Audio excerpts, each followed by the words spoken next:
Good afternoon and welcome to the stream. Today, hopefully, I will finally finish the Zox box. Cue applause.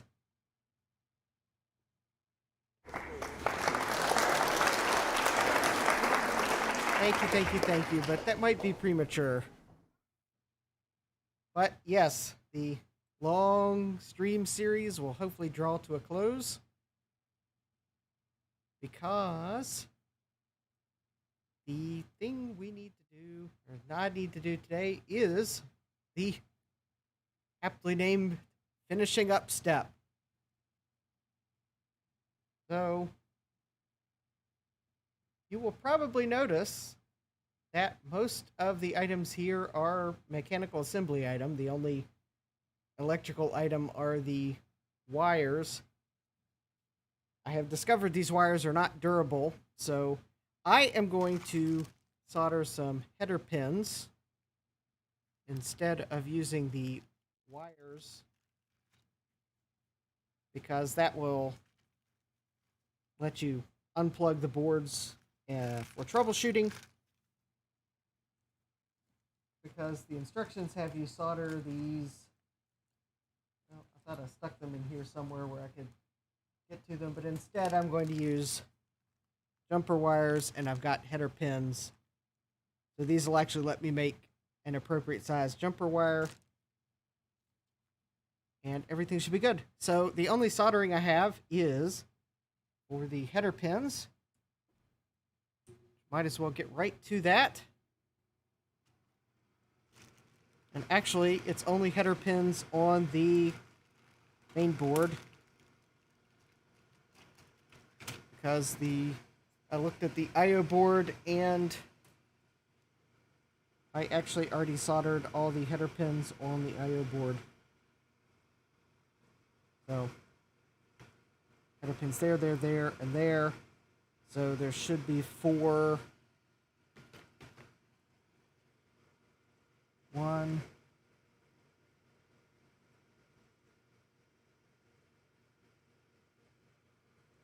Yep, there's 1 there. Okay, I've already soldered pins there because I needed that for debug. So 1, 2, 3. Okay. So I need 2 3-pin segments.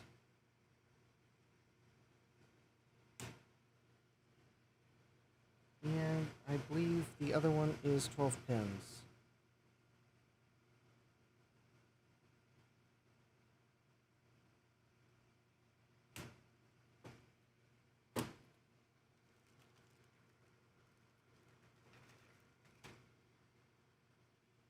Right. 12 pins fits there.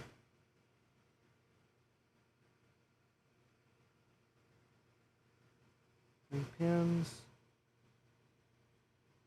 And 3 pins.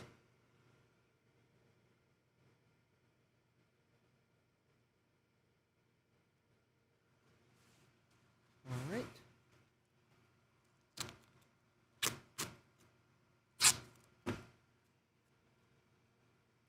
Let me secure these with some gaffer's tape. Probably not the recommended method, but it works for me. Right.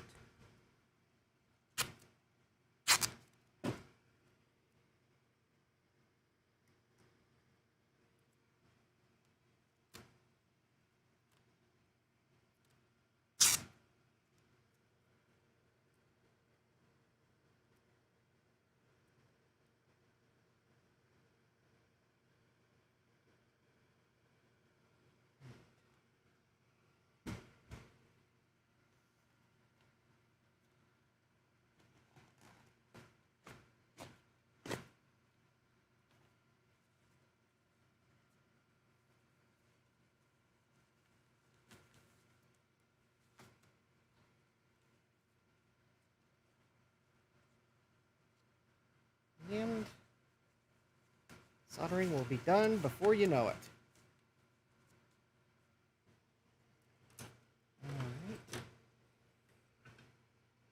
Alright. My iron is clean from yesterday. So let's go ahead and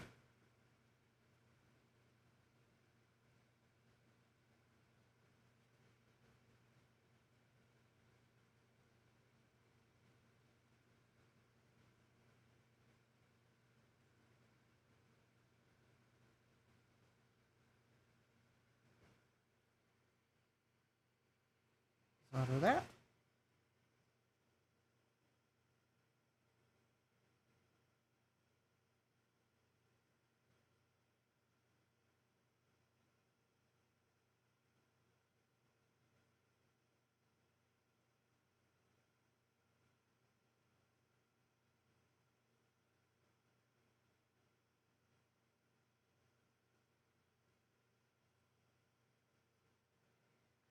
Do that. Right. Go ahead and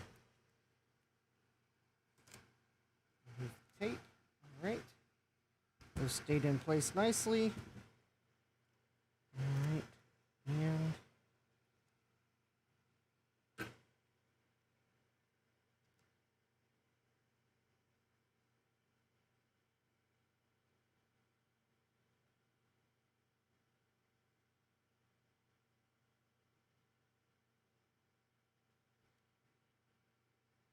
back one end. Back the other end.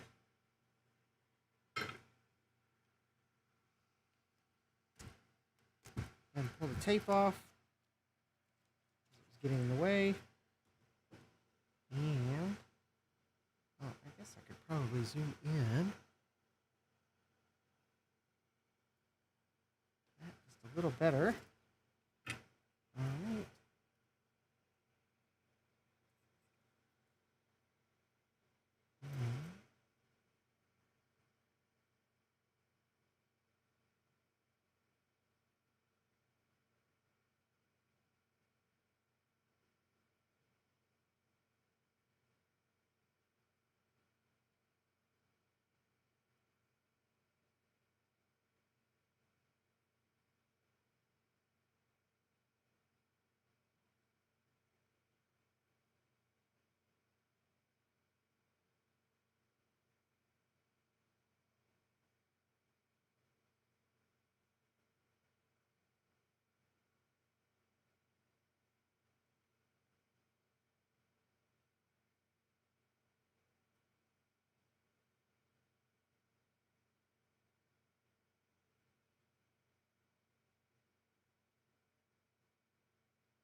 Right.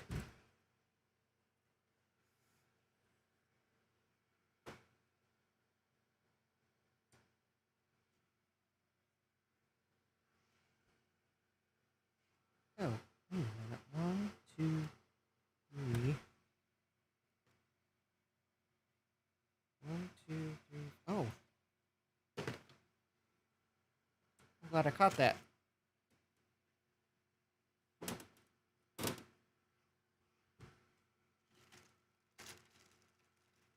Yes, for those of you yelling at home, wait a minute, you counted 5 terminals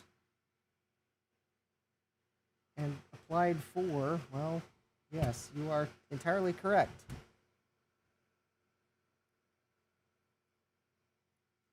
I had an off by 1 error.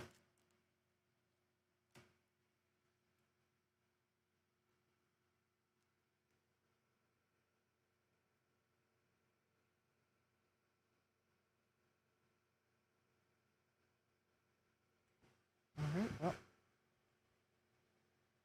easy enough to fix. Luckily, my soldering iron didn't have a chance to cool down too much, so 3 more.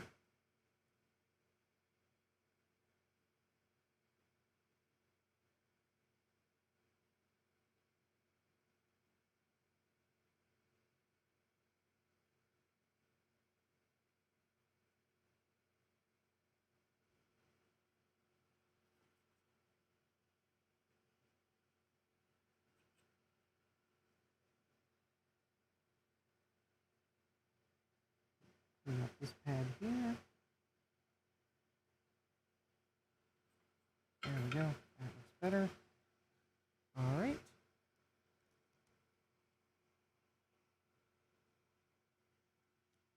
Now, let me double check. I have 1, 2, 3, 4 3-pin terminals and a 12-pin terminal. All right. That is the expected number.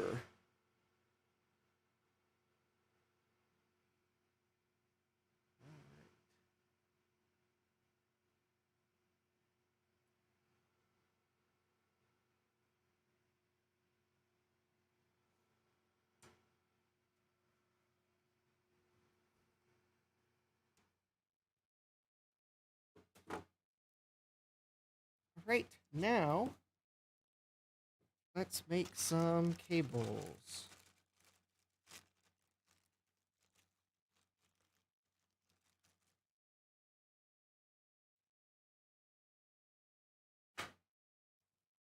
Right, so I have these Adafruit female to female jumper wires, but they are in a build your own style, kind of like a choose your own adventure, except for jumper wires. And I have some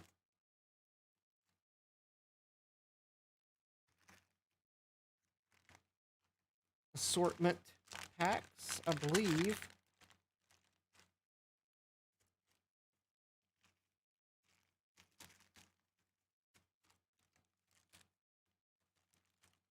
basically what I have is I think I have two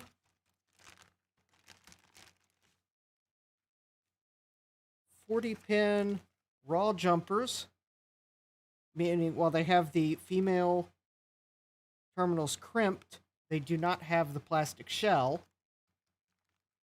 And then I have the plastic shells that I can use to make the size I need.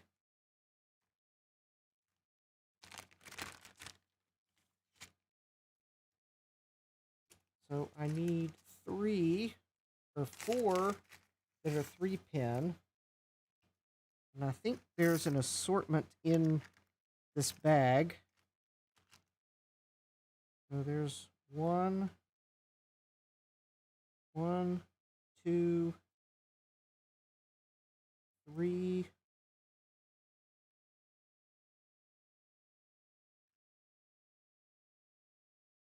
4. 4 3-pins. And then I don't think there's a 12-pin in the bag of large jumper blocks.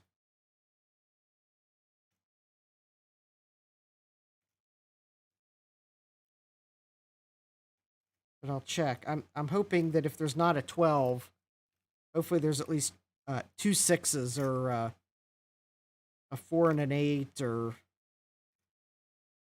something I can use to make 12.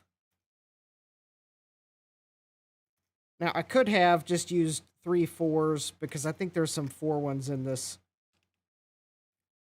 The small, it's a small 1-row DuPont kit from Adafruit. There were some 4s in it, so worst comes to worst, I can use 4s. But I think I ordered these large ones because there was something.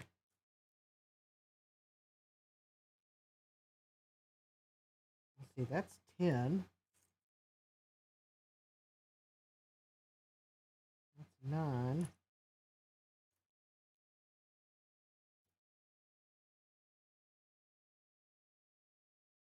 Two, 4. I think that's 8.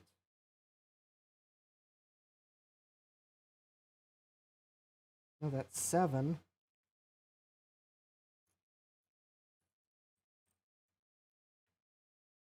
Here we go. That looks like 2 6s. 6 and... Oh, I think those are 7s. Alright. It would be too easy to go look at the product page, yeah.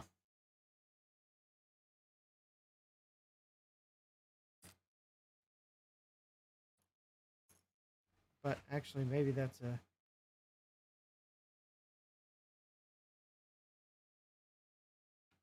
Might be a good idea just because of how close together some of these are. This is item 3146.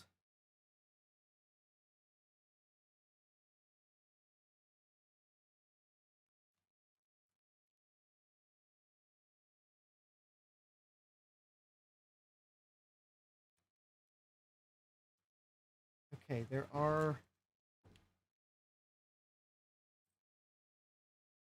should be 5. Here we go. There are 5 that are 6 long in it. 1, 2, 3, 4.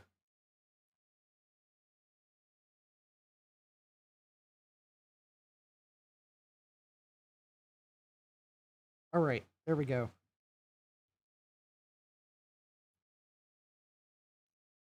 Oh, I just realized I made another counting error. In order to make enough jumpers for the 3s, I need 8, not 4. I need 1 for each side. All right.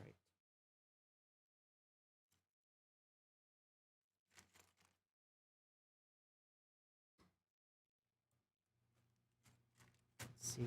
Part number of the Small ones is 3145.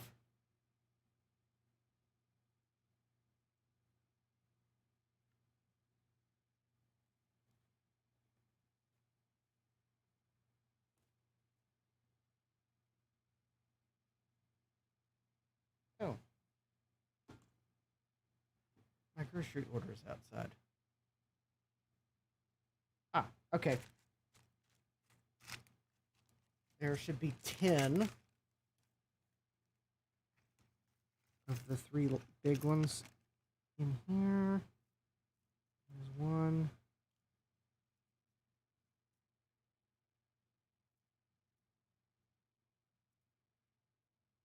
2, 3, and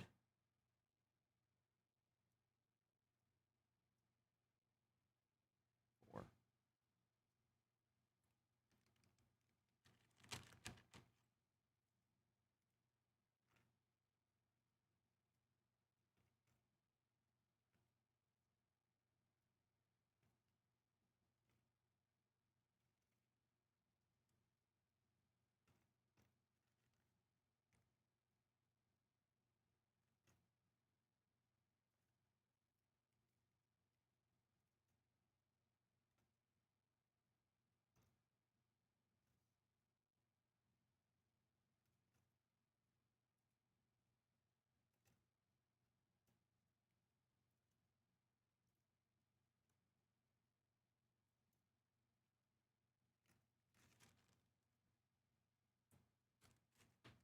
All right. So I think for my cables, I am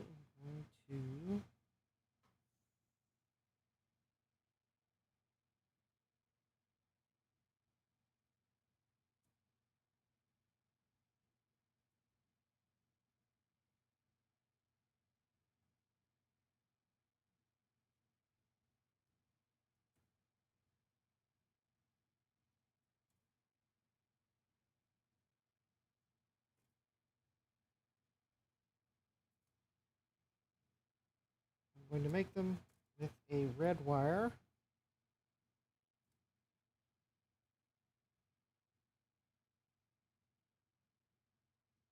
For pin 1.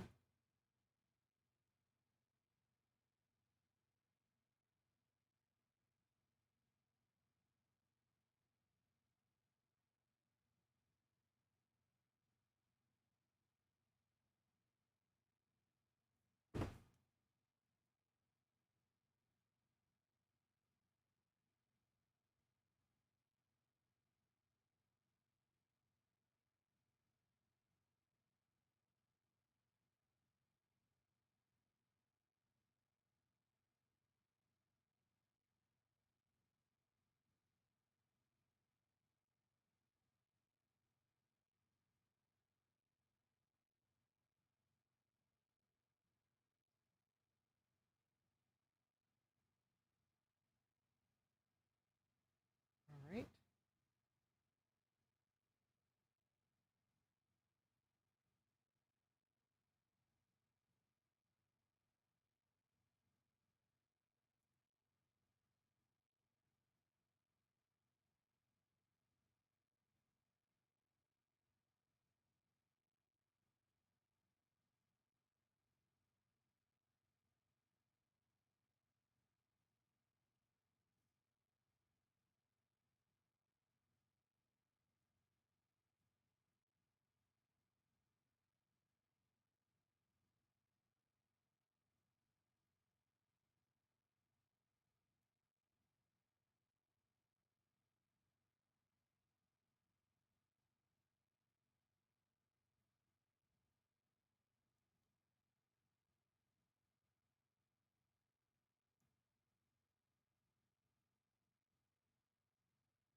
All right.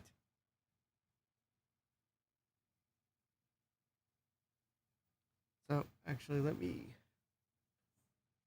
So basically, how these work is you tear off the number of positions, one on the wire, and you slide them in the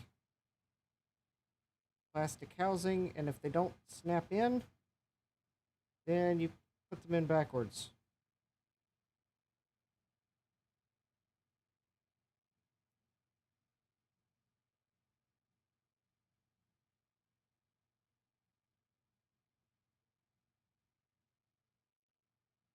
But if you put them in backwards, they just slide right back out.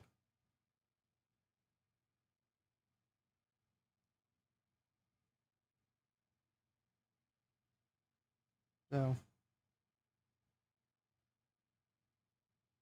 actually, it almost seems easier to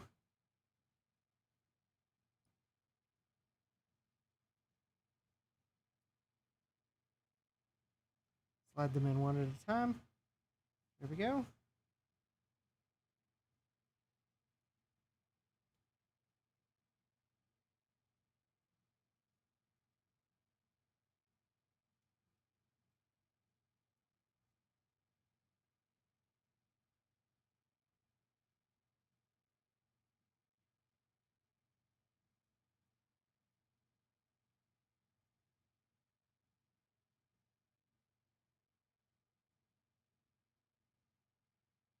And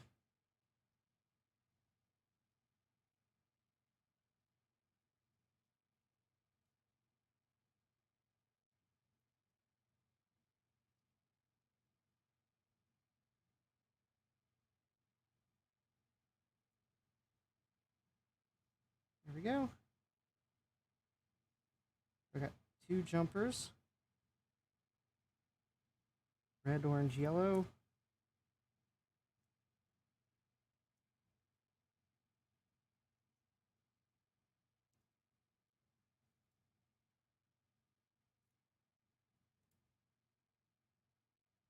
And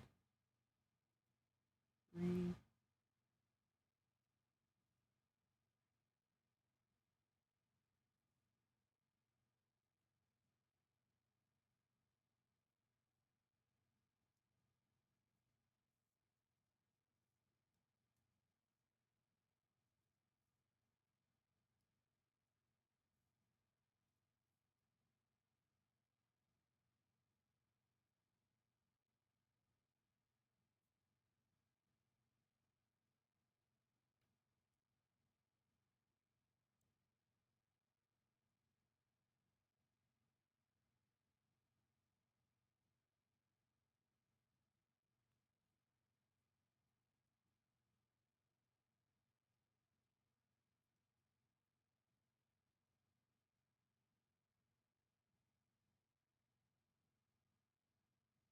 And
4 of those.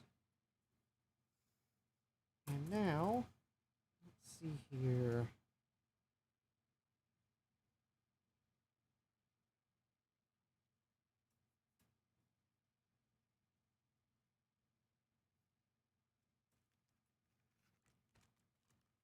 And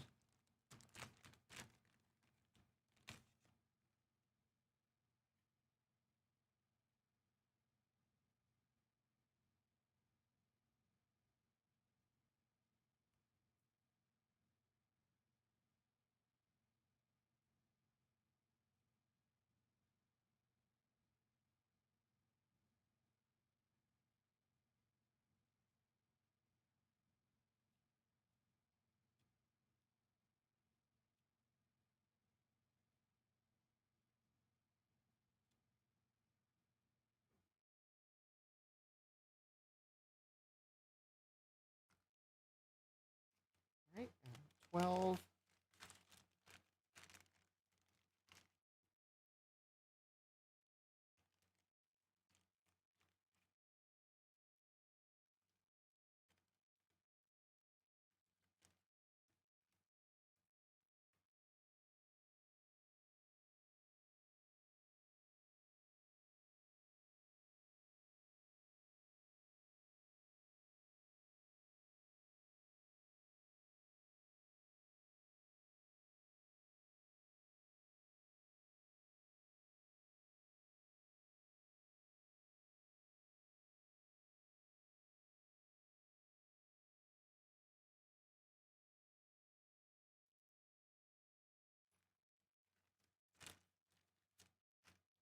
Tempted to do something slightly different here.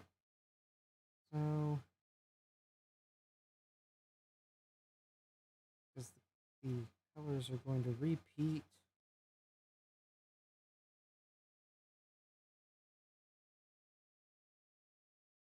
One,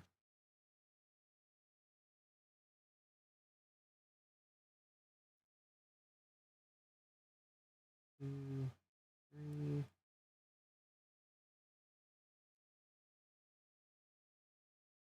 four,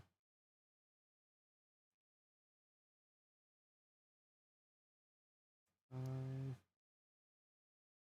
six.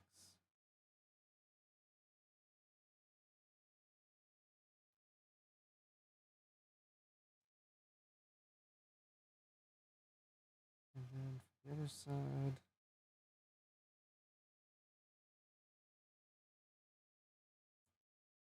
7,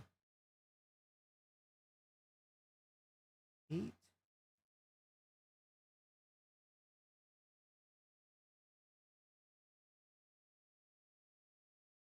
9. Oh, here we go, 9.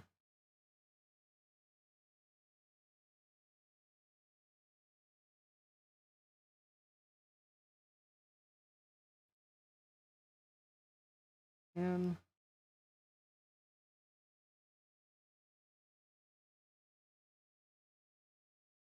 reduce errors.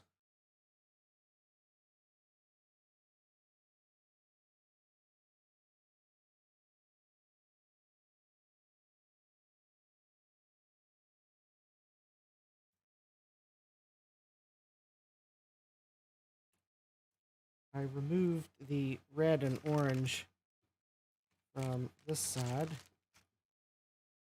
And actually, I think I'm going to do one other thing.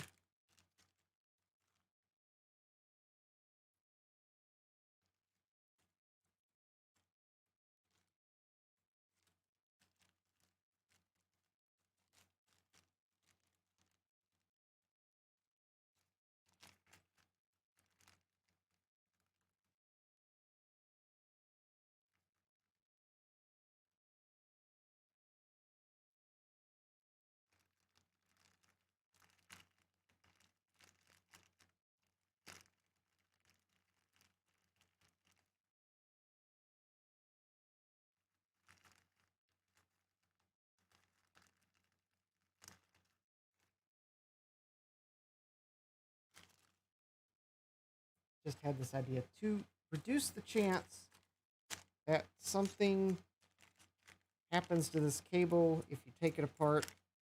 It starts to separate. So I'm going to use the 2 6s on that side, but I'm going to use 3 4s on this other side.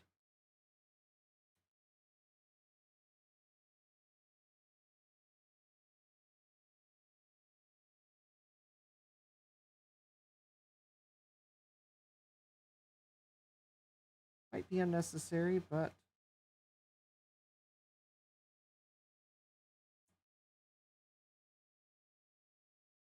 I mean, it won't make the cable any harder to use.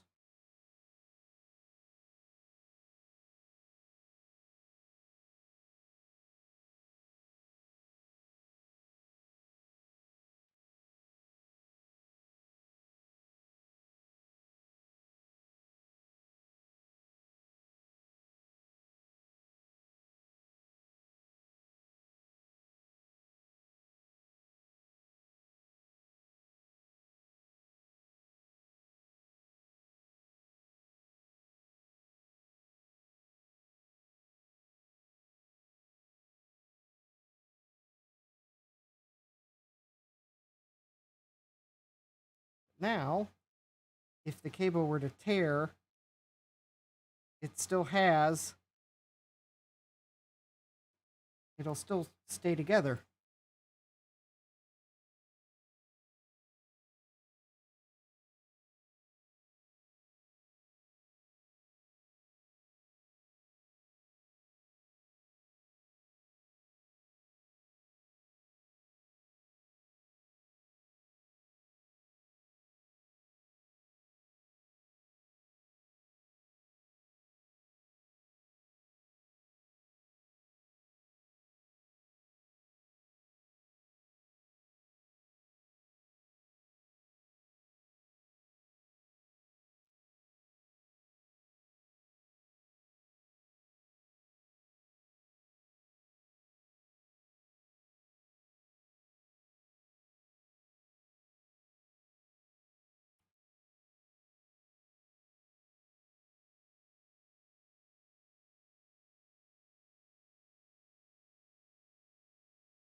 There we go.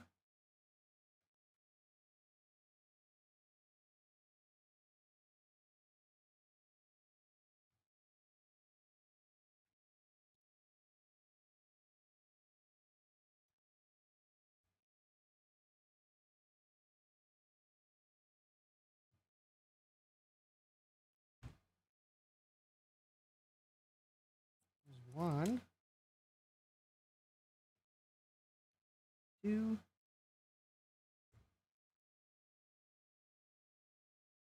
3,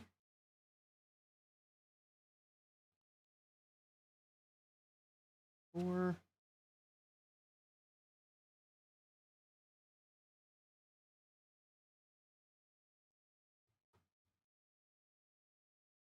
and 5.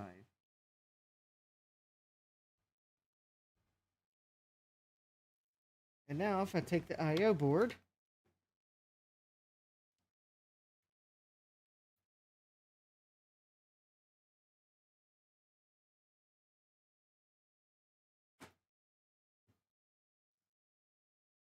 let's see, how does this fit in the case?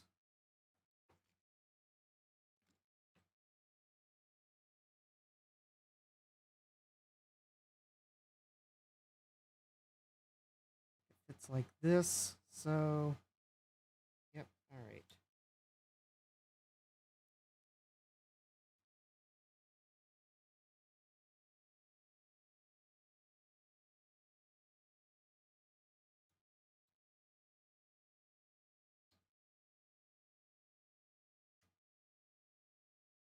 1. All right. And let's see, J7 is this one.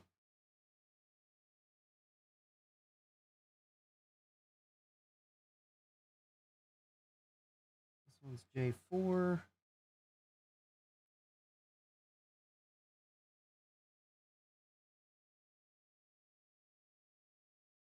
Let's see, this one is J6.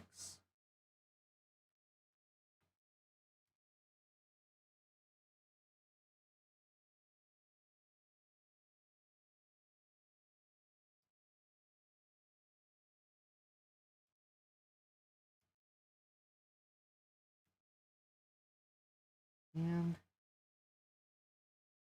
last but not least, this one's J5.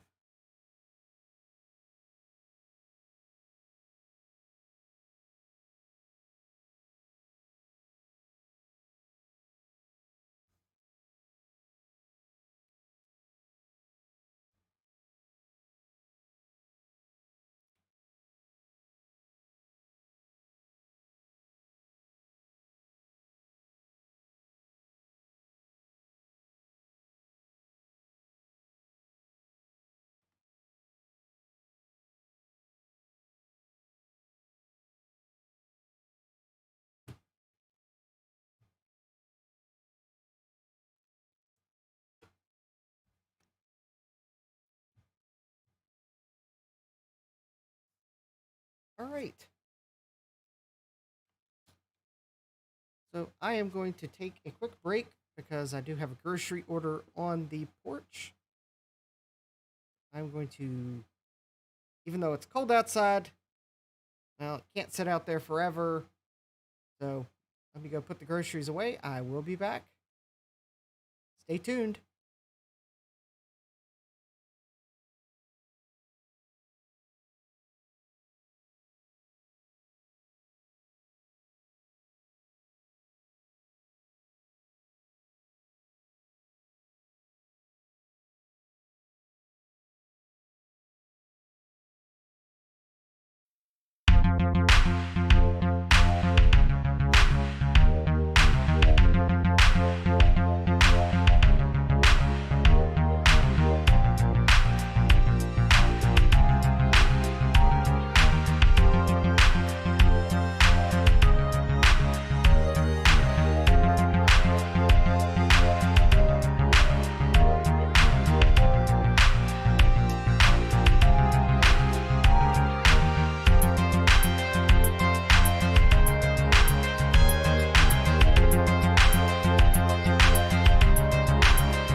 All right. I have put my groceries away. And it is time to plug it in.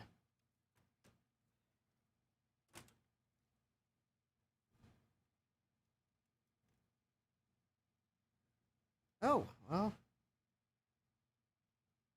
that's possibly a good sign. Maybe.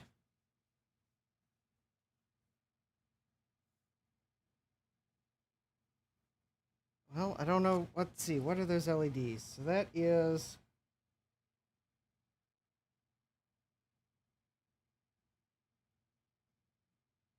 done LED, F sharp, G sharp, and it looks like what, 10, 11, 12, and 11, 12, 13, and 14.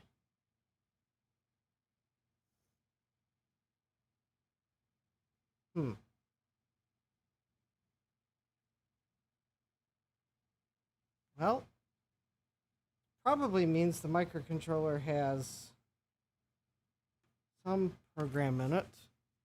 Probably help if I had the dial. Let's see here.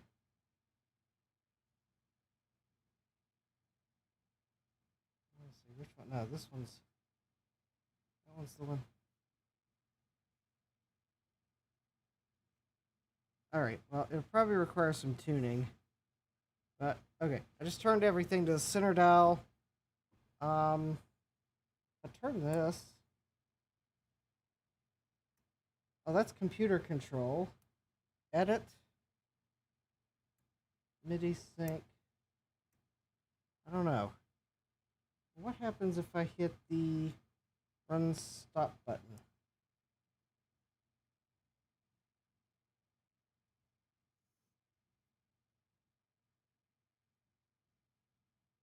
Actually, you know, it might make sense if I, let's see here, mix out.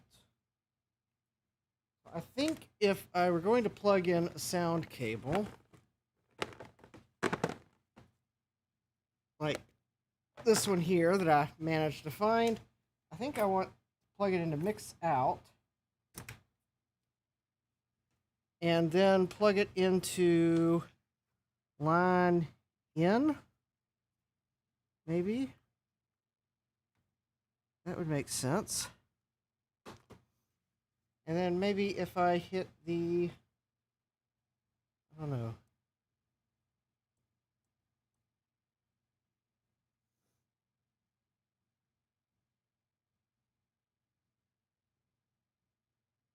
Probably help if I put the knobs on. Because I'm just guessing at this point.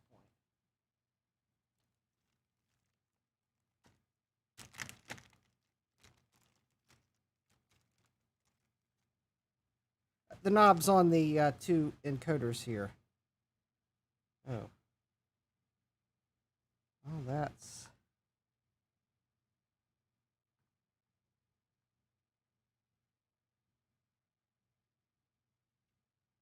not exactly helpful.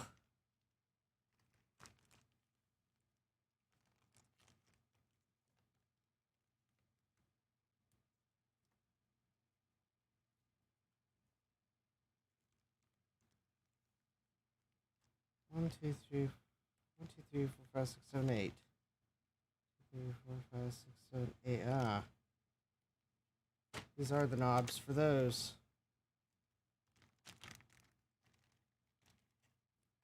Oh, there's no flat side on the knob. There's a set screw, though. So that probably means that... oh, okay. So we're in sync out mode. So let's see. That's probably DIN sync, MIDI sync, edit. Actually, MIDI sync, DIN sync, sync out, MIDI play, random, keyboard. All right.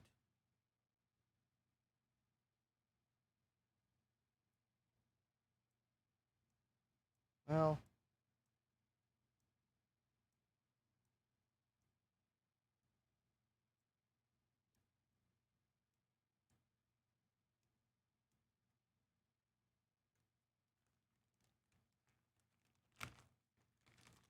I don't know that it's doing anything. I might have to read the manual. Oh, wouldn't that be? All right. Use. All right. The manual. Let's see, firmware. Let me turn this back the way it was. So, manual. Yes, I do want to download it, SourceForge.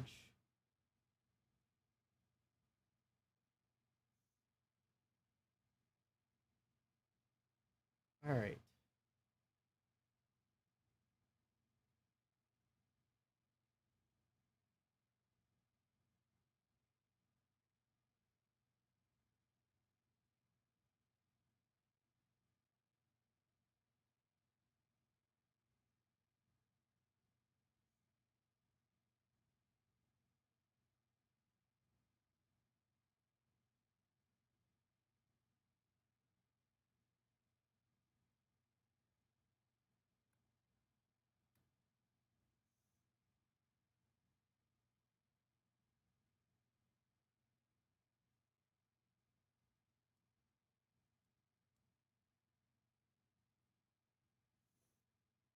Oh, that doesn't seem to be doing anything. All right.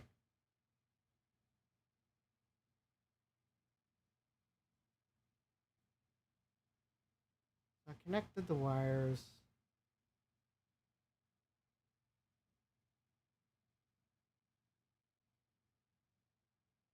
Make sure you don't start it up in bootloader mode.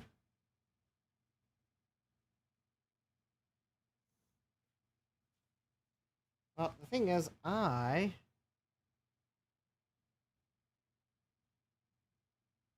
don't know.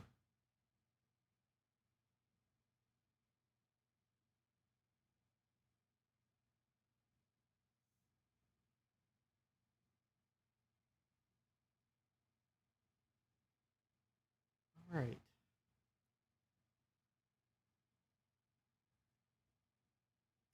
Okay, well, in the possibility that I started it up in bootloader mode, I'm just going to turn the dial.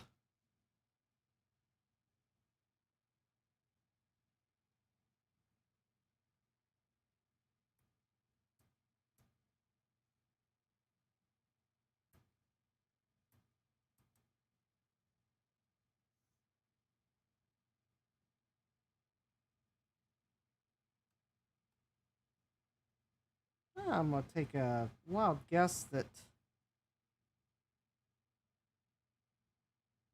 not doing anything.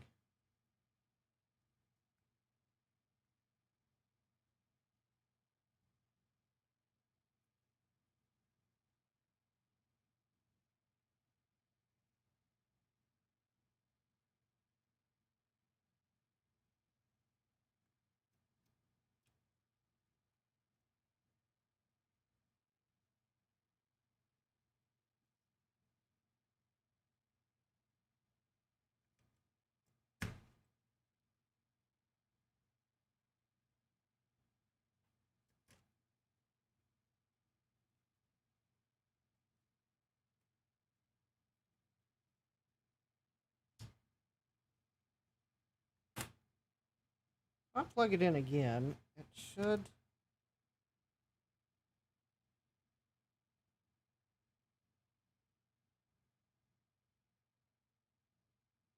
One, 2, 3, 4, 8. 1, 2, 3, 4.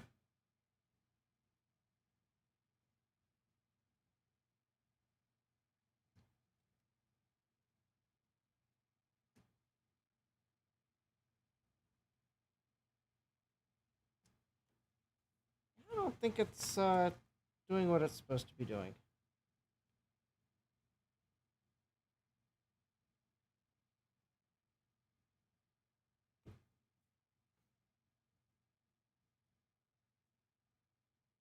Well, my first guess would be that there's some, oh, there's a piece of solder right there. Oh, where did it go? There it is. All right. Well, that's probably not the culprit because it wasn't shorting anything. Now, normally I would say that I made a mistake somewhere, but the thing is, I don't know if the microcontroller was pre-programmed or not. And what I'm seeing could just as easily be the fact that the microcontroller's not doing anything. Or I made a mistake somewhere. One or the other.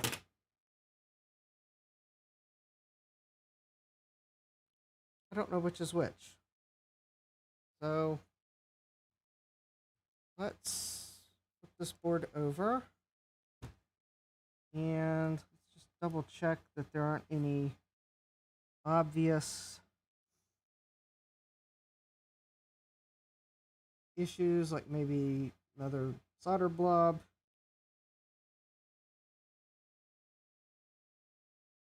Resistor that I pushed into another one. Maybe a component I happened to miss.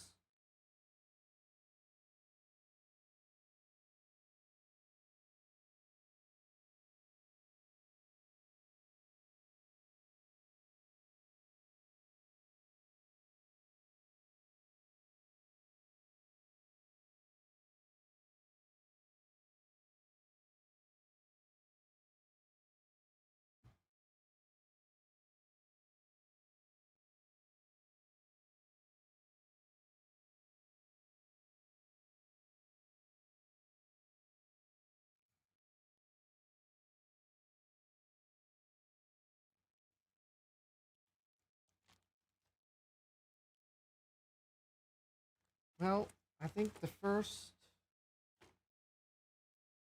thing is attempt to confirm if the microcontroller is actually programmed.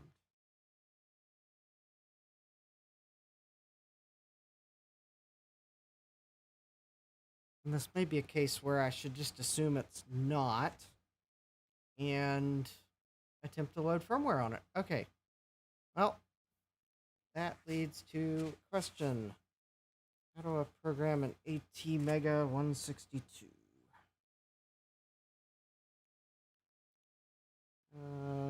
162, I think that's what this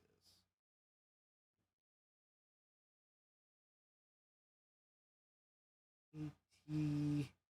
ATmega 162. Ah.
All right, let me see if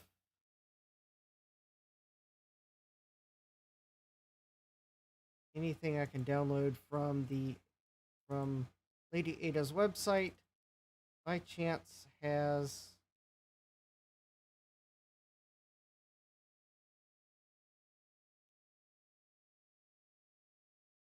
instructions for loading a brand new microcontroller. Doesn't look like the Arduino IDE can do this just by itself.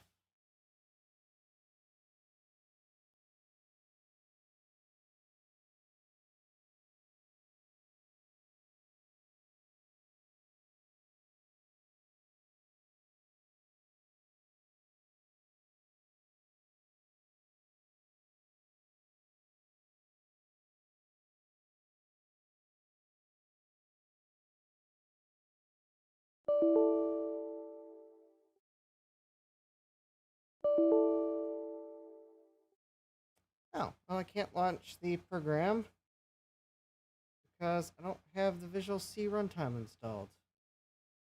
Lovely.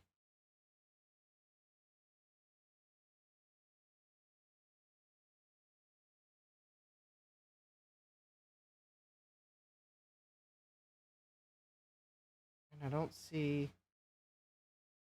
I sure do not see a bin file or anything that looks like a firmware file in that download. Software.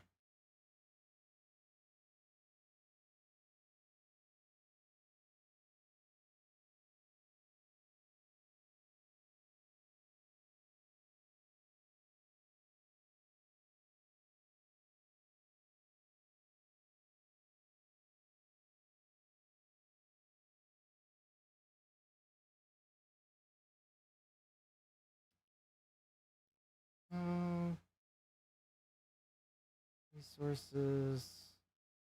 Wiki. All right.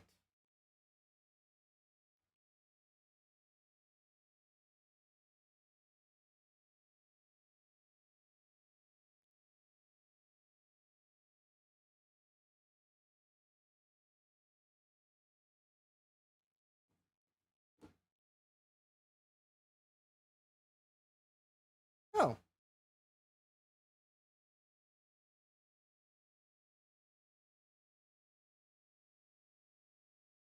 Oh yeah, I'm sure that phone call was completely legitimate. Considering they seem to be a real expert on how phone numbers are formatted in the US for their caller ID reported number.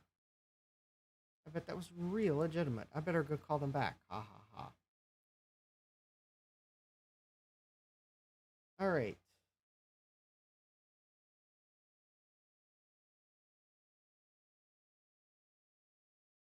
I think the knob's on.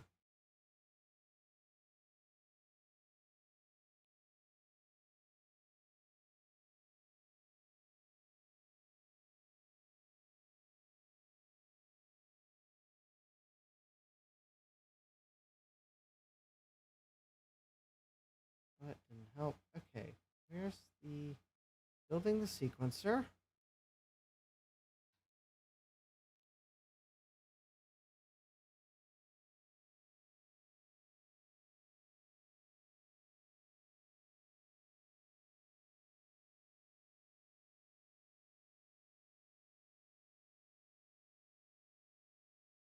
Okay.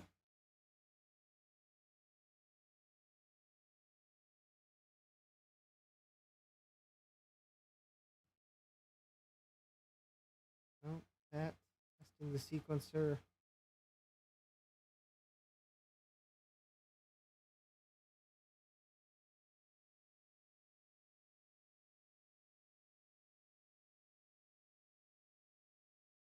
Pattern edit mode.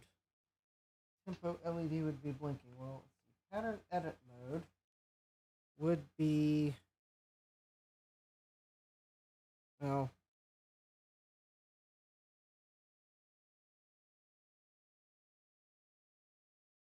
okay. I think I know which position that would be, but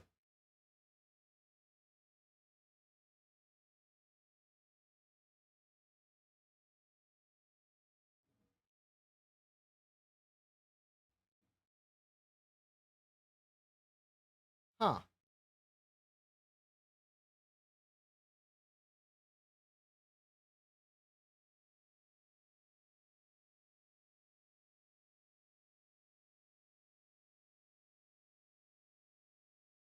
No instructions on how to put the firmware on a brand new microcontroller.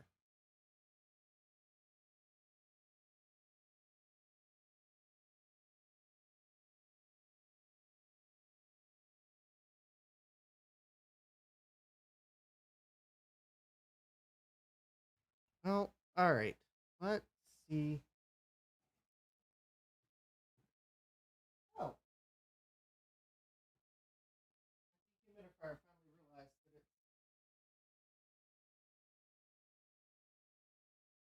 it's below its set point.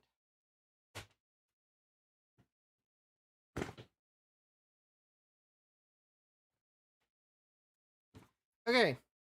I wonder if this TL866 can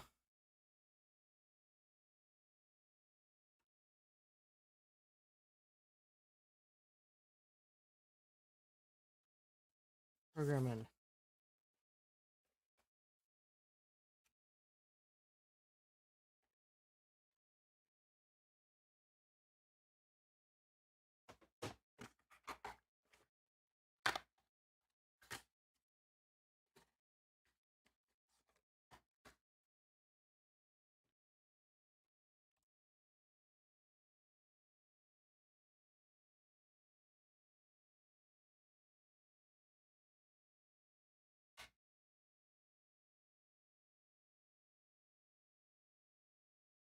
All right. Let's see what it can do.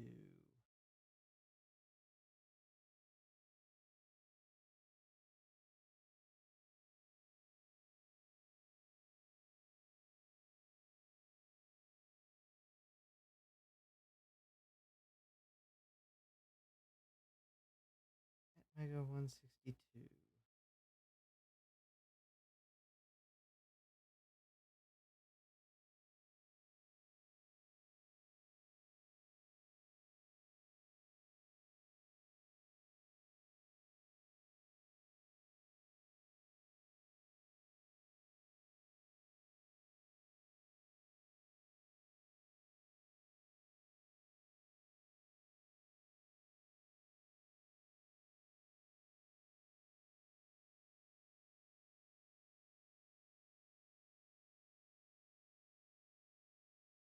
Oh, actually, this might actually be able to do it.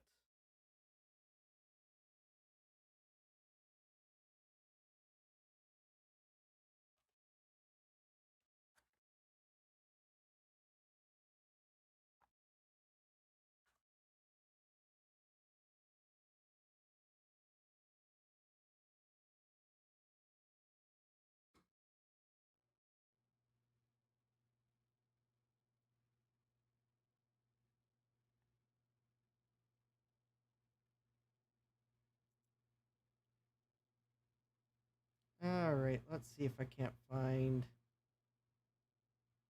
the software for the TL866A, which is apparently what I have. TL866A, yep. All right.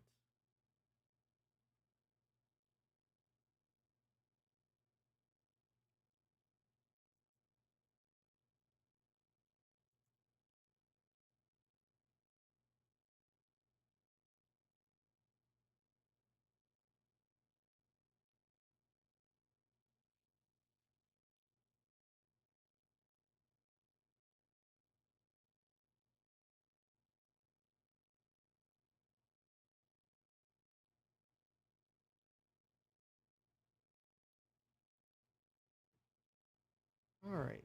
Let's see if... Do I not get a manual? All right. TL866A manual.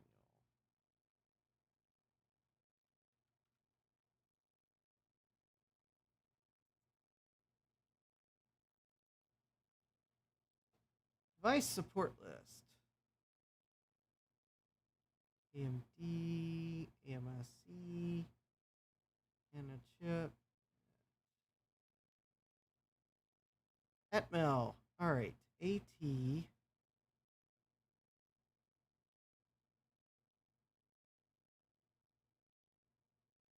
are all EPROMs of some sort.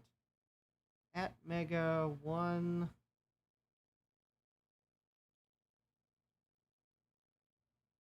Atmega 162.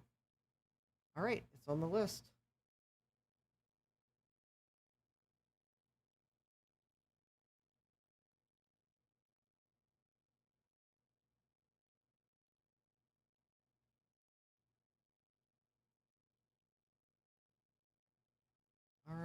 So this thing can program it.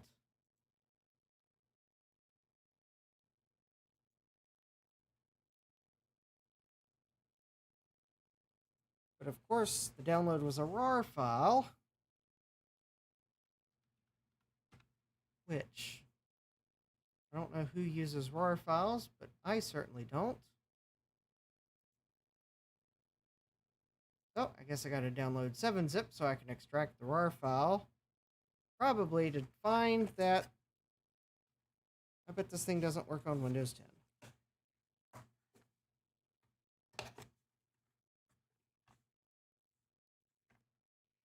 I mean, I'll probably have to go upstairs and run it on Linux.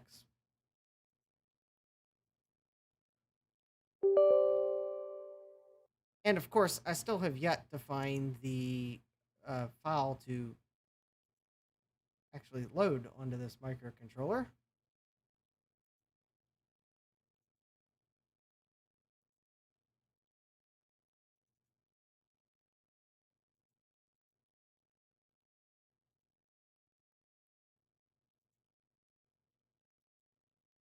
Open 7-zip, extract here.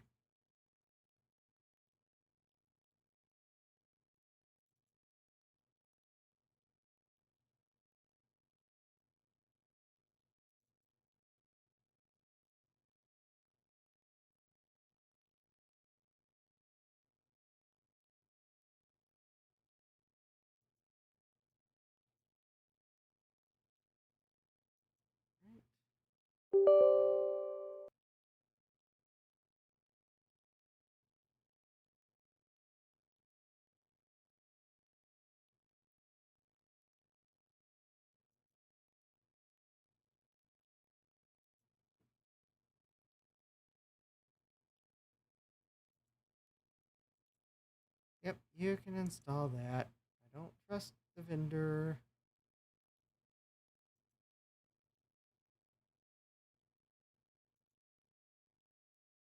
Okay, I have the programmer software installed.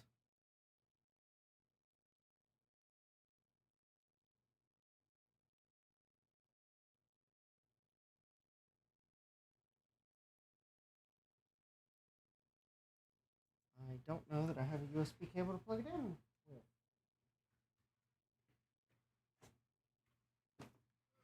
Let's see here.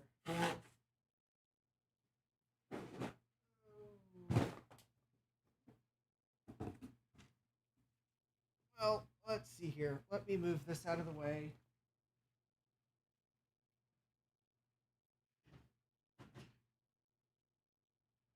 I think I have a USB cable down here somewhere.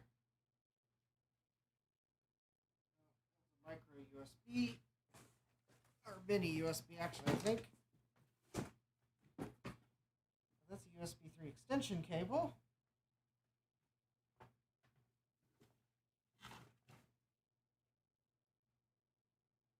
That's a USB micro cable. You're getting the idea that this box is where all the really odd cables went to die. That's probably about the truth.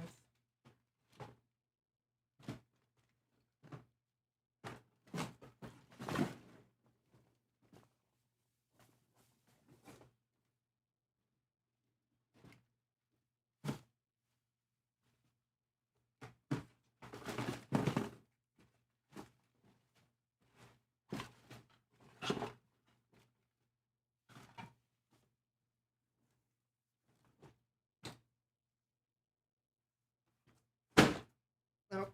Looks like. Alright, looks like I don't have a USB cable down here. Let me see if I can, if the software will even launch on this computer, because if it doesn't launch on this computer, then I'll have to go. I'll have to try something else. Is the Mini Pro programmer? All right, device. The file. Well, it launched. Select SC.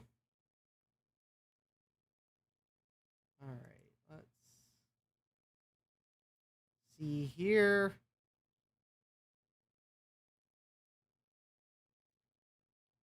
Atmel at Mega 162. What?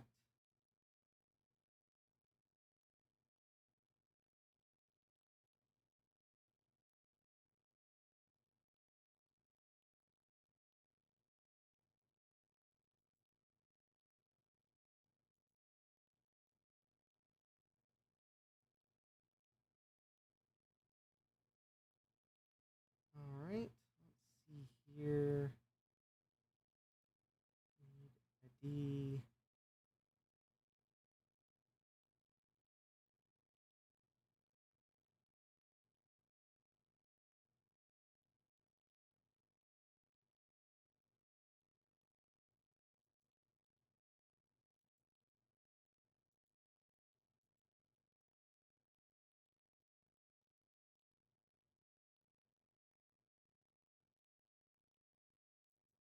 Okay. Well, it looks like program launched. Now let me see if I can find the bootloader.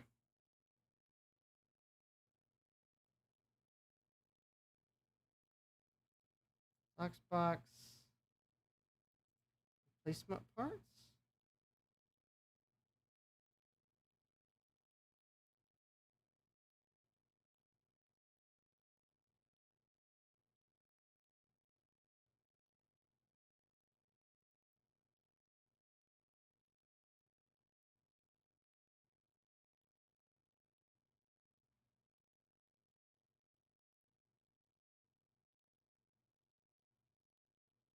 All right. Oh, that didn't help. Yeah, I'm looking on the Adafruit wiki.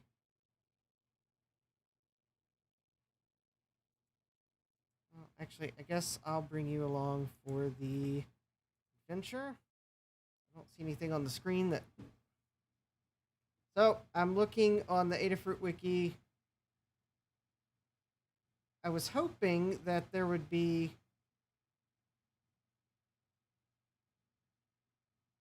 a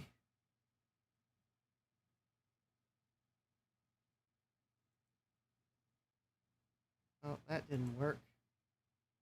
All right, so if the sequencer, the microprocessor and EEPROM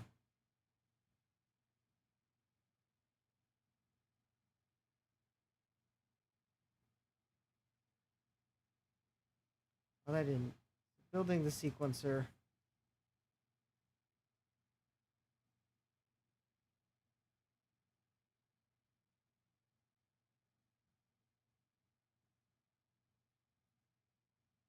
So, sequencer mods. There's not a link for the firmware there.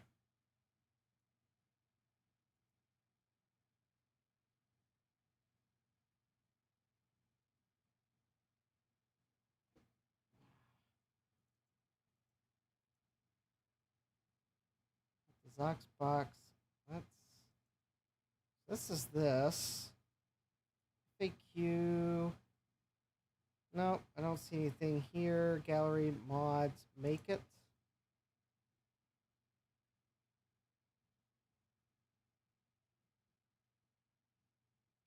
Parts.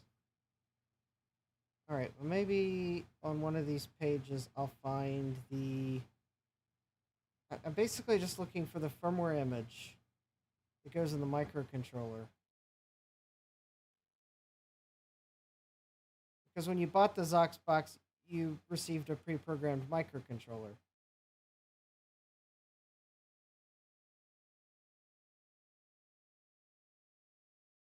Preparation. No. Nope. Nothing there. So it would be on the sequencer page.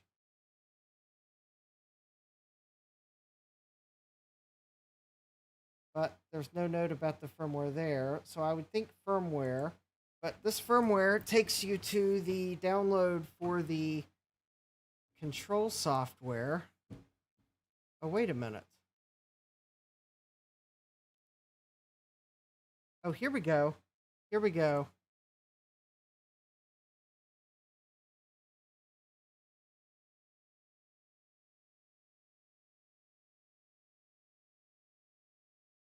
All right. So is that the correct file? So if I file, open,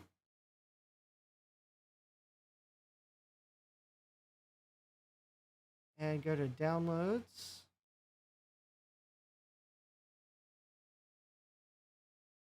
file format. Okay, I'm going to say it's Intel hex to code memory. Well,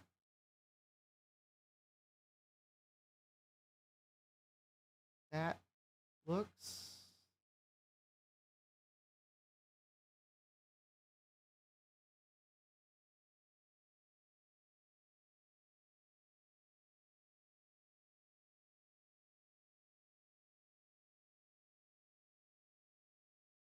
well, at a cursory glance, it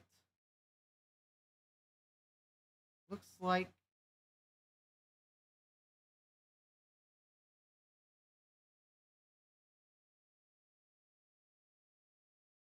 a bunch of gibberish. I was thinking that maybe somewhere in the code there might be a string, although it doesn't really print anything out. So maybe there's no strings.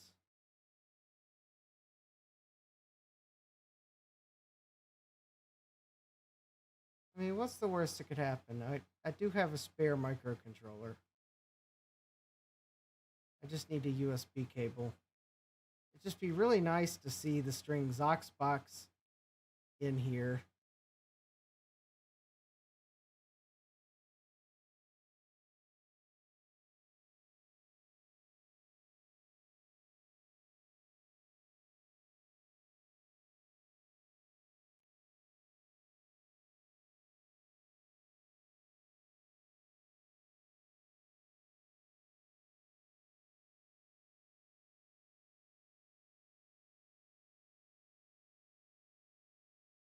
Well, I guess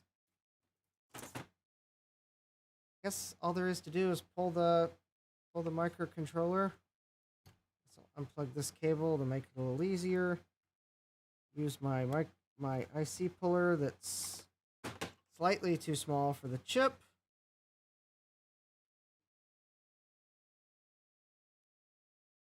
Well, I guess I could use my little chip lifter to... Oh, no, I can't. All right. There we go.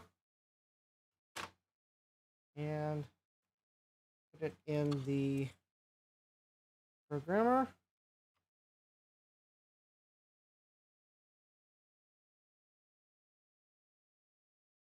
And I guess go get a USB cable. So let me go find a USB cable and I'll put on some cool tunes in the meantime, and I'll be back.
Well, I have plugged in the programmer with the USB cable, and now it wants me to upgrade its firmware.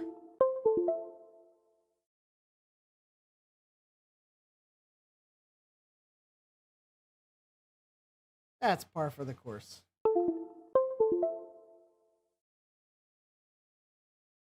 All right.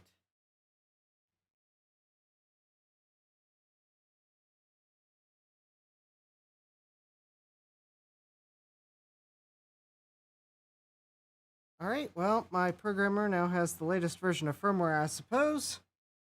And I will put the chip in. And, well, I guess there's only one thing to do. And that's click.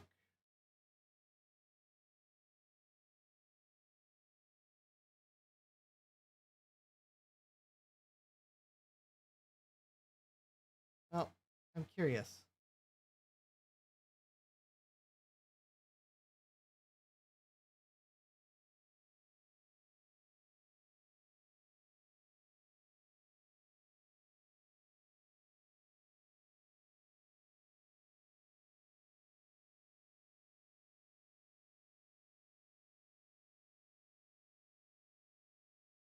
All right, well, let's see here. File. Here are all buffers. Device. Read.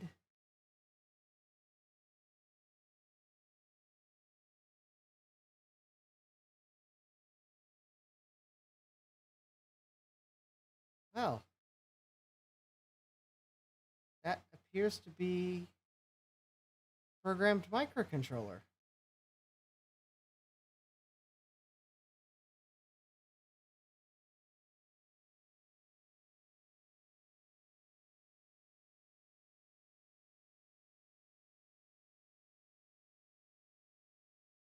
All right, I wonder if can this compare? Select device.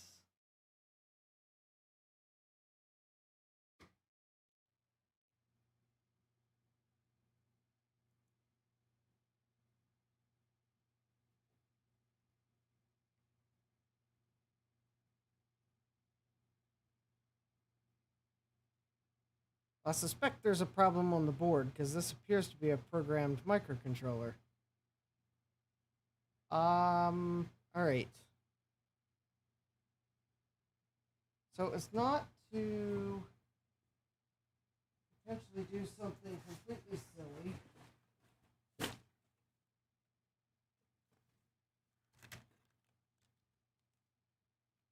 Let me get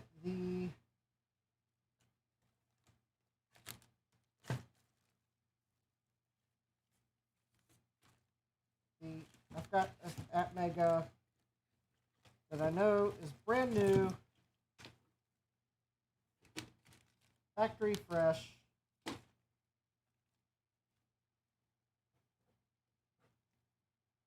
And by fresh, I mean I've had it for a couple years, but it's still sealed in its anti-static bag. You probably knew what I meant because hard to get any new microcontroller these days, and the Atmega 162 is probably no different. But here we go. Brand new Atmega 162. And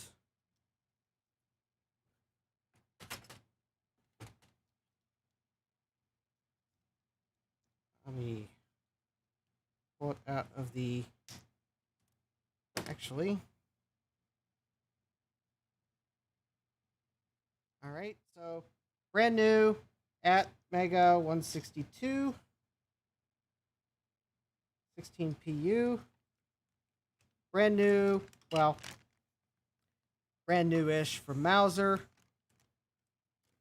I bought it with all the other parts. All right, so I'm gonna pull this. This is the one I got in the eBay auction. It appears to actually have a program on it. So if I clear all buffers, device, read, So this brand new one, if I try to read it, well, that's definitely a blank slate. All right, so file, open, hex file, Intel hex.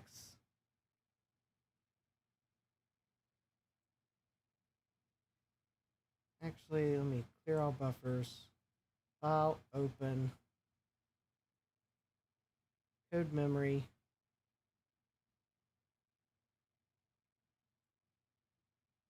All right, so if I program,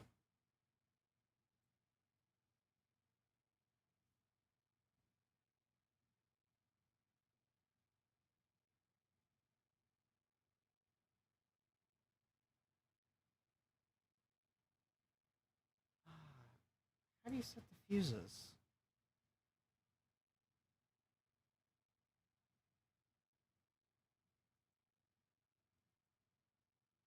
Oh, you can't even see what I'm doing. Screen share. So I'm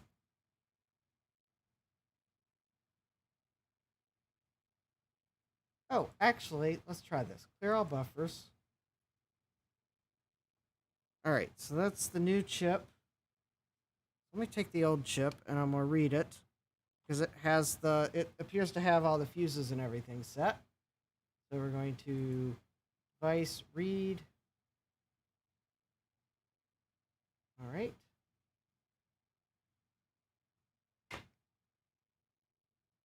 And now I'm going to take the new chip, put it in, but I'd kind of like to write this new firmware.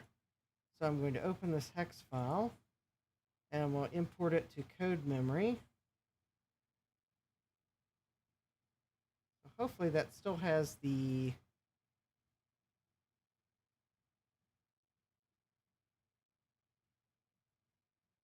fuses set. And I'm going to program.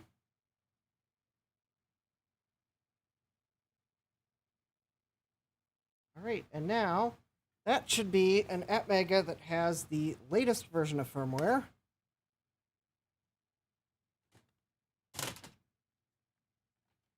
As opposed to some version of firmware. All right. So let's. All right. So I'm going to stick my pre-programmed chip in the IC holder because that seems like a safe place for it.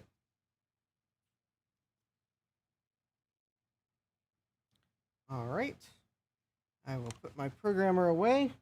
I'm actually kind of glad to see that it does indeed work on Windows 10. For some reason, I thought those devices did not. It's actually the first time I've used it, even though I've had it for a couple of years now.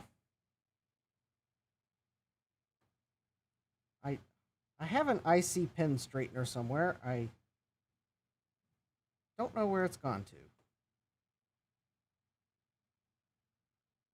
So I'll just use my silicon mat. Oh, there's writing under it here.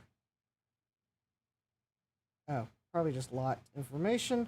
All right, so let's see if I've bent the pins enough to put it in the socket. This is the new microcontroller with theoretically the latest firmware from Lady Ada's website.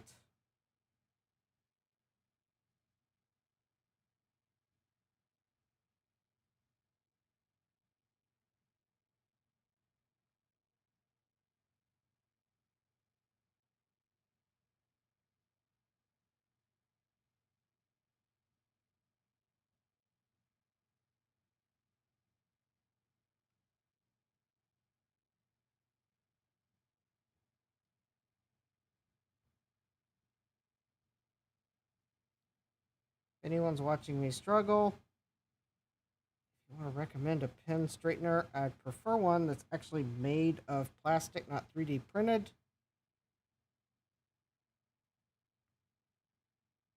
Although I guess a 3D printed one would be nice. You can recommend them in the comments.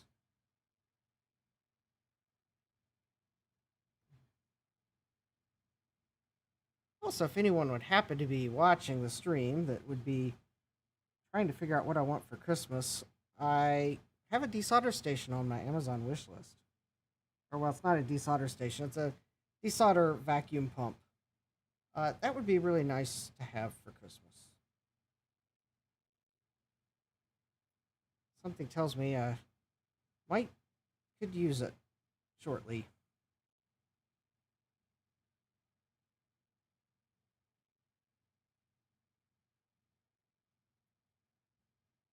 Yes, I'm probably really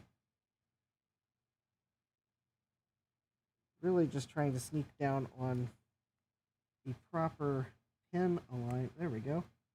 I believe that is enough to snap in. All right, looks like all the pins aligned. I got the notch aligned, and it doesn't make a loud noise, but there was a satisfying tactile feeling pushing it in. All right, so let me connect this cable here. All right, now hopefully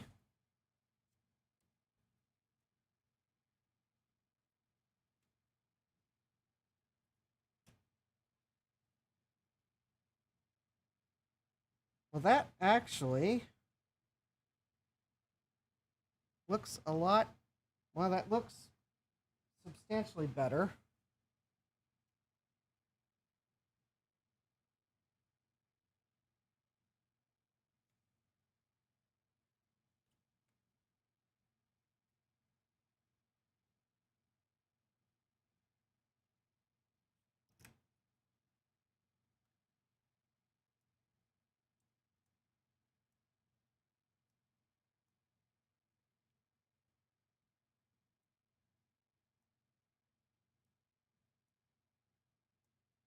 Okay, I don't know what mode I'm in.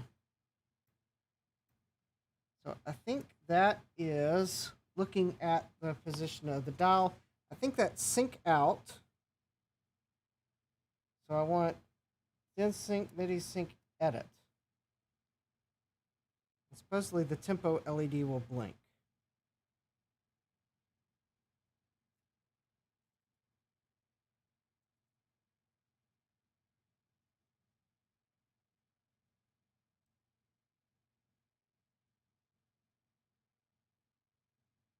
Or maybe I'm actually in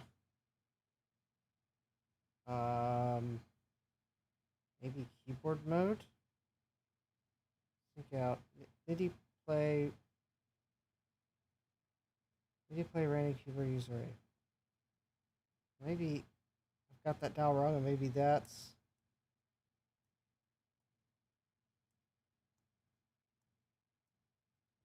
no, maybe not. Okay, so maybe that's sync out MIDI play random keyboard. Oh, I just realized I muted the audio source.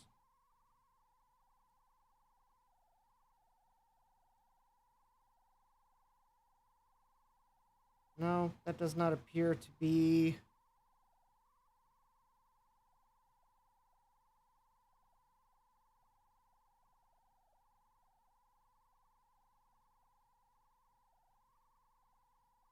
it.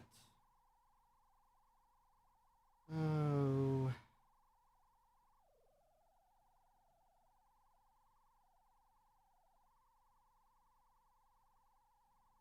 Well, maybe mix out is the wrong. All right, let me try one more thing. Let me try that. And I think I'm in keyboard mode.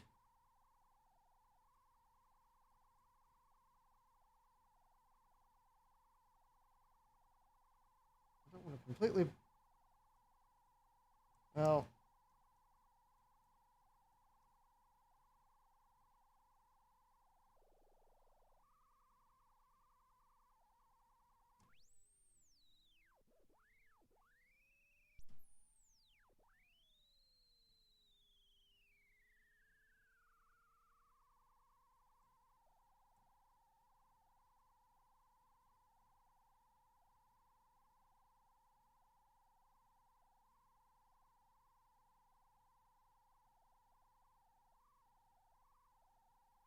Well, the microcontroller does feel a little warm. Theoretically, it's doing something. Alright, I'm gonna try to just make sure none of the ICs are like blazing hot.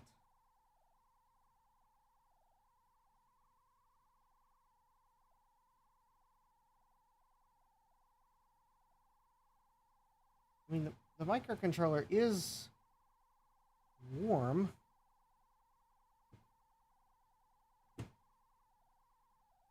So, theoretically, it's running code. You know,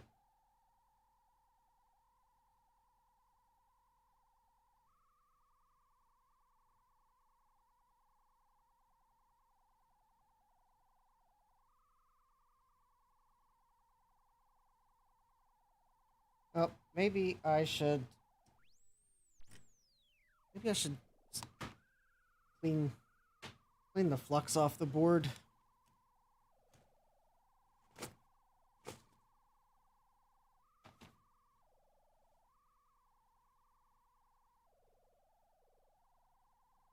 Might have two benefits. The flux is interfering with something.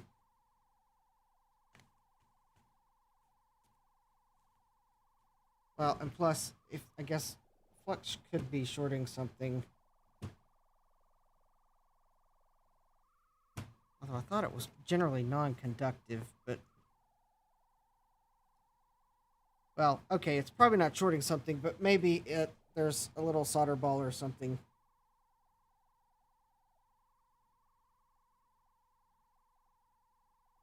Maybe there's a pad that's not soldered. That...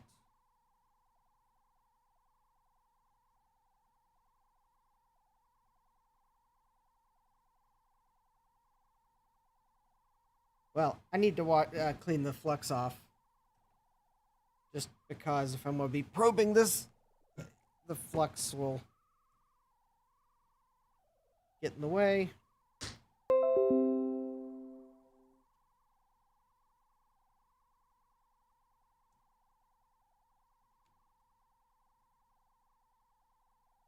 Although, let me just see if I see any pins shorted together.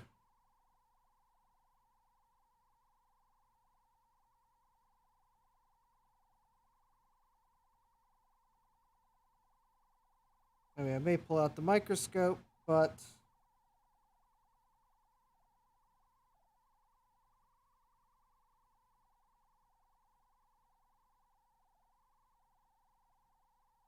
Alright.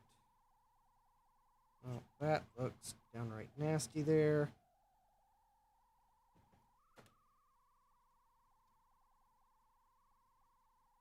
So, I'm just doing the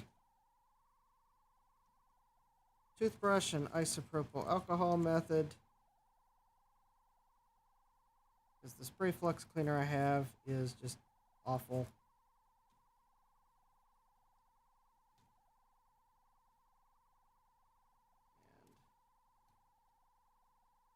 I'm just trying to clean the heavy flux accumulations off. The ones that would interfere with me probing with a multimeter. So really I'm cleaning where I applied extra solder flux. I'm not going to try to clean all the flux off the board. Let's see here. So pretty much this is just limited to where I did desoldering or where I was soldering components that needed a little extra motivation.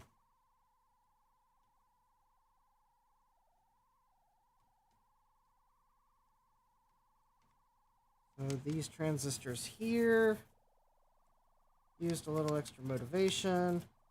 Let's see, I think this is the switch that I desoldered. No, that was on the other side of the board.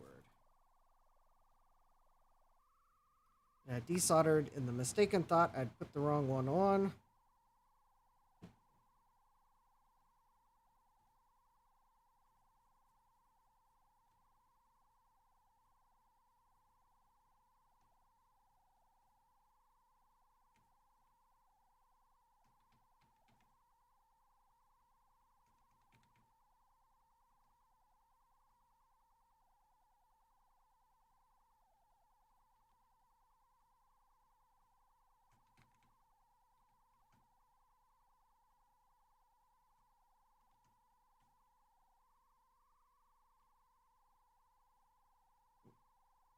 There's a little.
Right, I guess I need to let that dry. I need to order some higher strength isopropyl alcohol. That's going to take a while to flash off.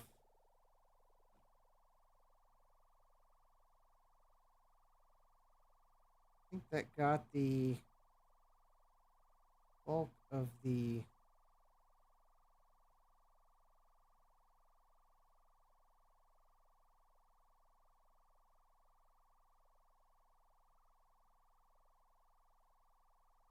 merger deposits off the board.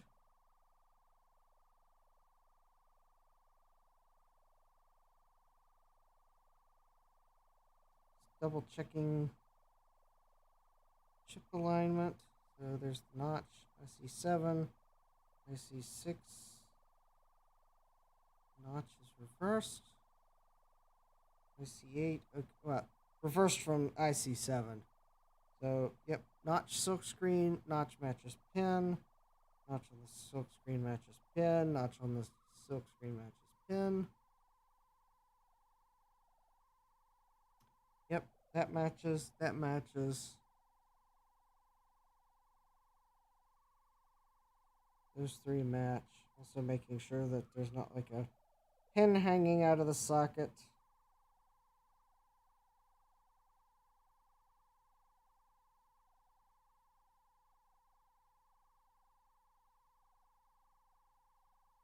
That matches.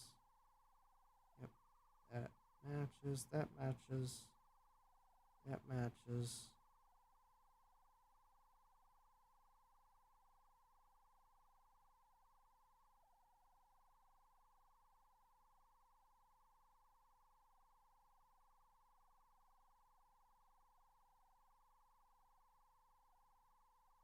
All right.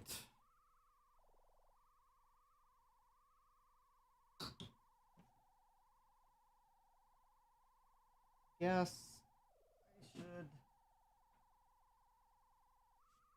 probably do some of the troubleshooting steps.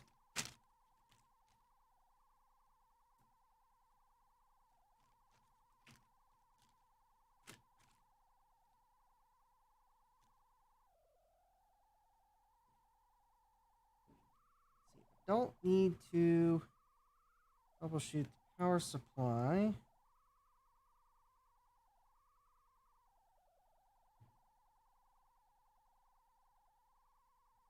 Let's see here. So this is J4. J4 is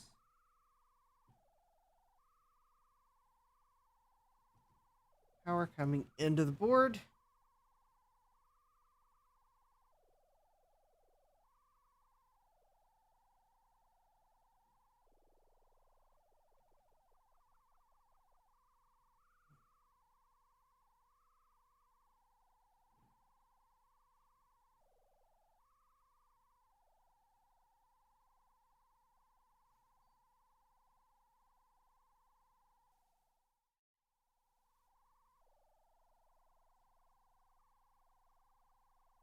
And trying to see what. Okay, we are on voltage. And let's see, the leads I want are... Where have they gone to?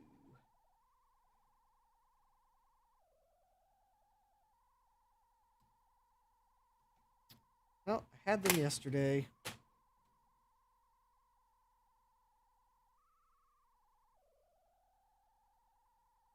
set them aside yesterday.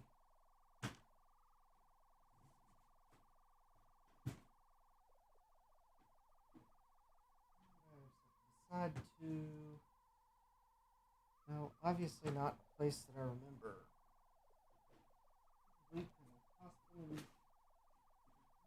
Boxes.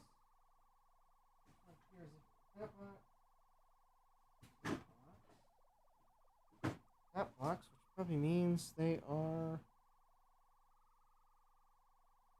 Oh, over on the table. All right.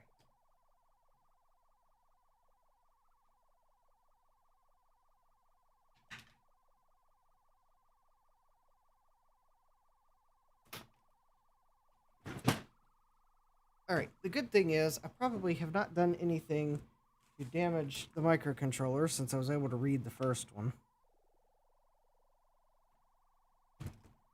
I am going to pull the microcontroller because some of these test steps assume that you don't have it installed.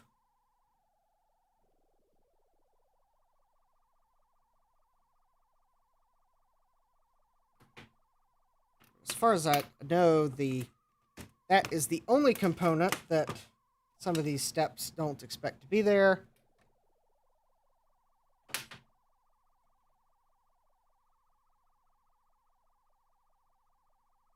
All right.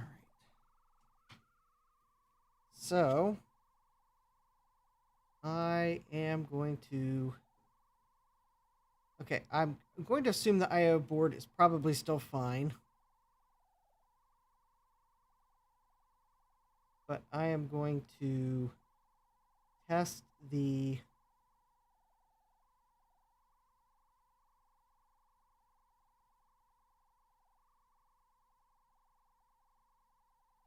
Let's see here.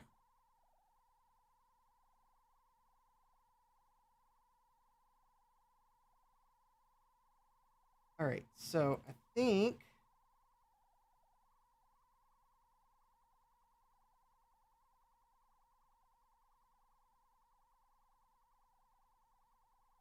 Just want to check the voltages.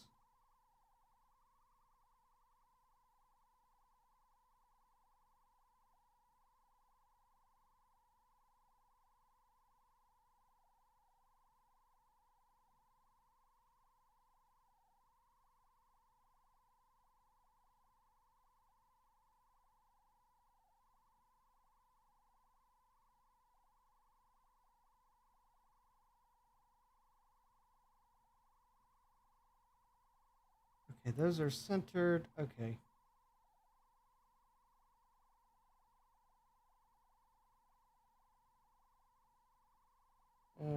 Square. Down. Okay.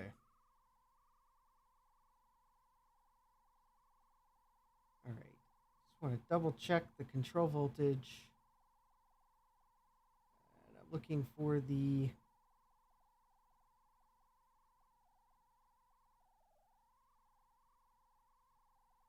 part of the wiki where it's...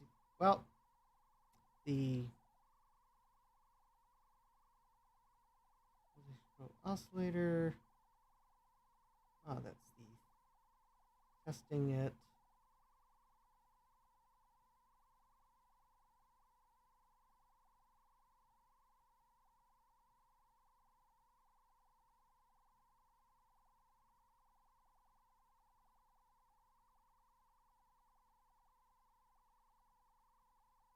All right.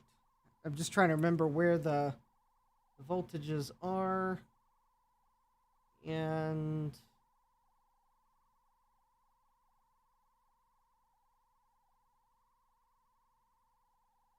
that is... Let's see here. That is... that component. So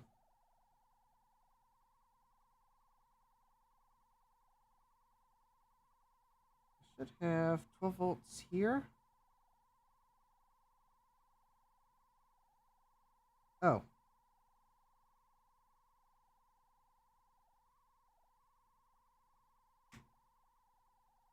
Actually, it helps to plug in the power supply. 11.809, that's within tolerance. Okay. And let's see, 5.333. I should have that, I think, here.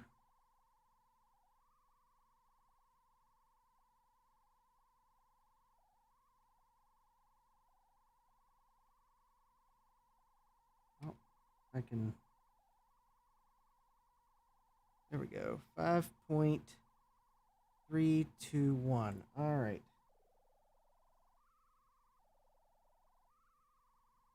Okay. Not surprised I need to adjust that. This is not why it's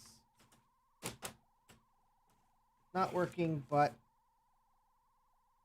I'm just going through all the troubleshooting steps.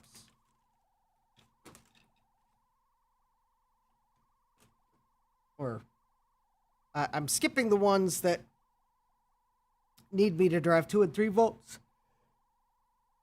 into the VCO until I can actually get it so that I can press the appropriate keys on the keyboard and have the synthesizer do it for me, because I like automation. All right.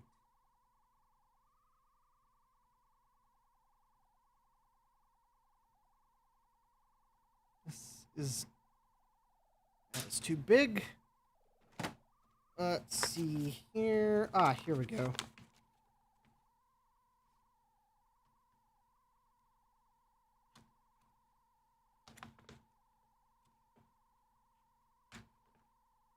This should work.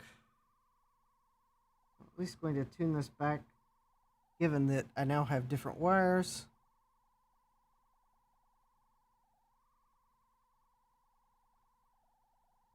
.323.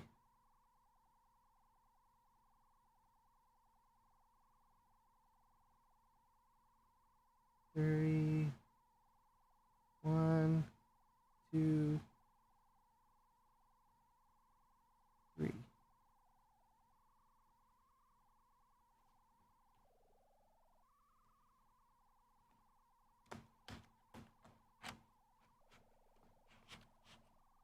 Very good. All right, so got that.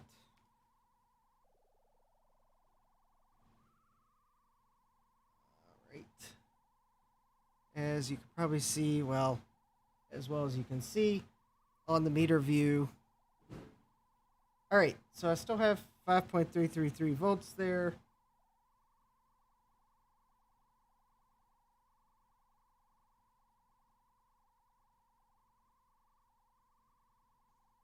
All right, so the rest of that step we'll wait to test. So the voltage controlled frequency.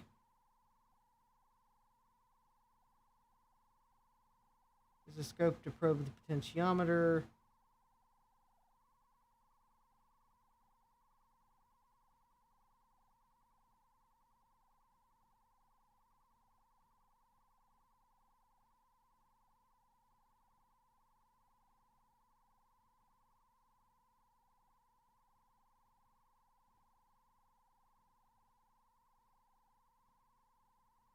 Okay.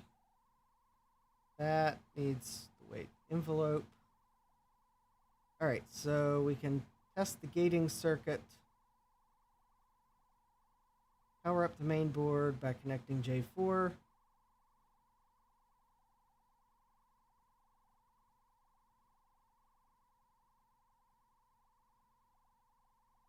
Okay, so. Oh.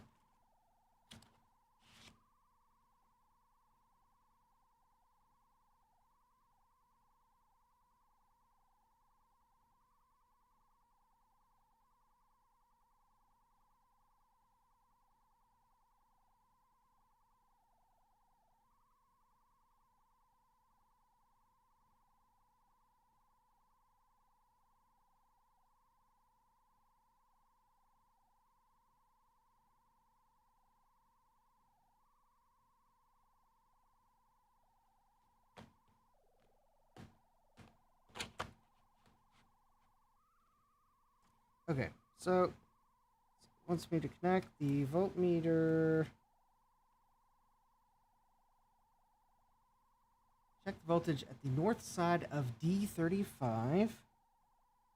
So D35 is...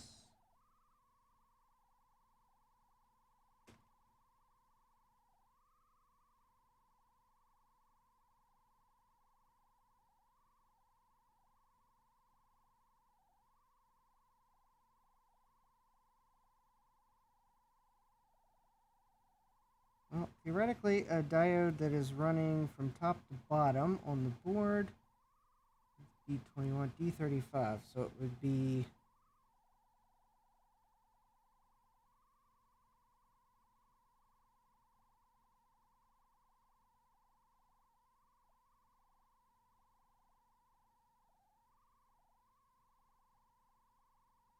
Alright, there's that. Actually, this is probably just as convenient of a ground access point as anything. Alright, so it says to connect an alligator clip, which I do not have, but I'm sure I have something that'll work just as well.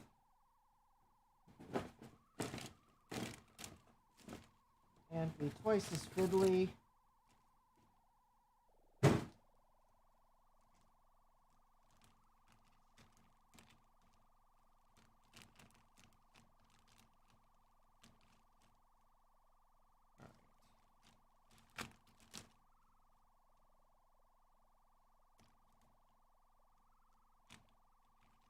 Yep, and this is the test that you don't want the microcontroller, because I think if you had the microcontroller installed, you would end up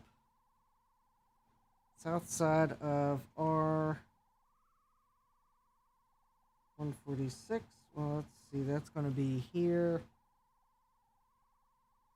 I think you'd end up sending 12 volts to the microcontroller or something. If you do this, the other end to the exposed side of R3, which provides 5 volts. Okay, let me see if I see where R3 is.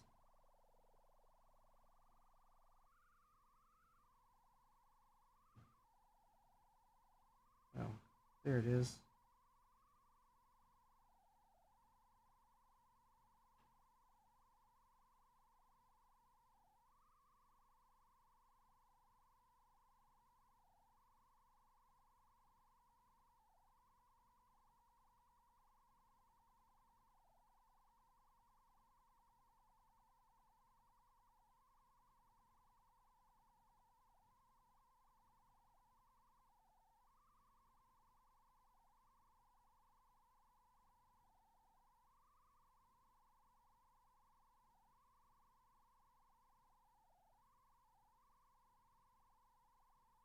Oh, that's R4. Oh, that's R3.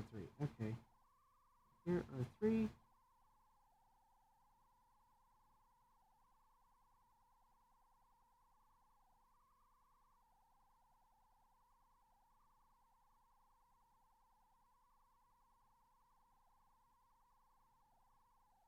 Oh, I'll put both of these resistors on backwards. Harder than ever to test. Alright, so R3 is...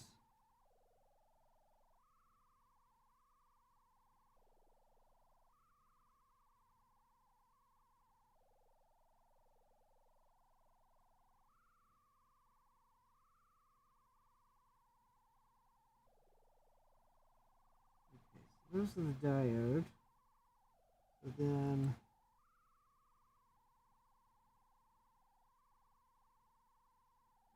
this side... and this side. Oh, there we go. Oh, I had it for a moment.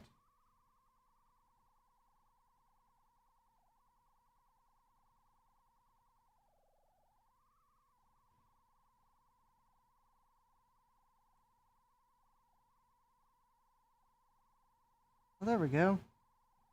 Oh, that is 12 volts. Okay. Let's say the Heating circuit is right. Okay, check the voltage at the top board D36. All right. So let's see, the VCA is the next one.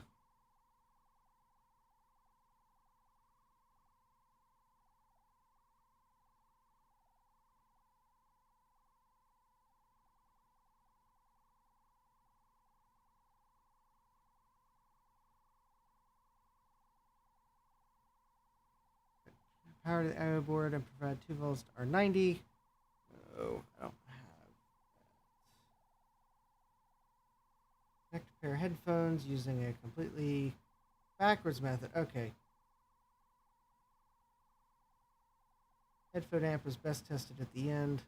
I've got to find my headphone adapter to plug my headphones in. The I/O board, testing and soldering. Let's see, I've tested the I/O board, at least the serial port. I don't have a good way to test the MIDI at this exact moment. So let's see, the sequencer. You are here. Notes.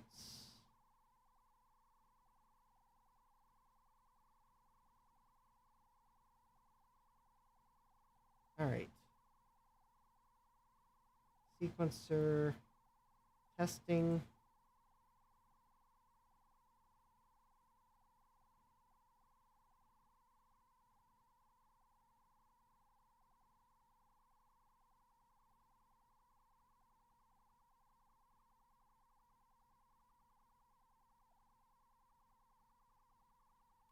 All right, I guess I probably...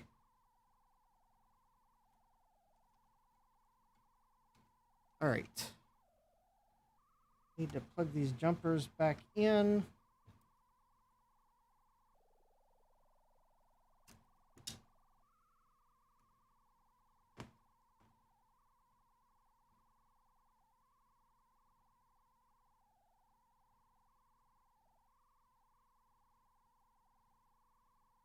All right, so this, I'm just gonna double check that I got pin 1.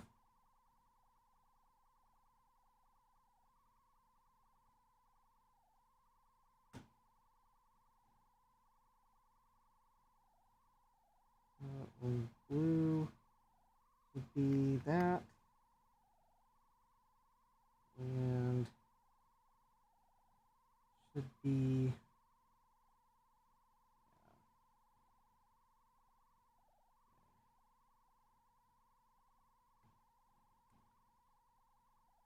okay, J7, J7, J7,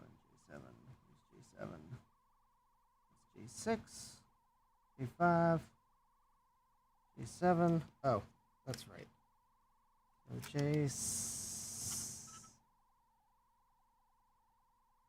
J, let's try that. So that's J4. This is J5. That's J5. See, that should be J6 and J7. So J7 is right here. And J6 is right here.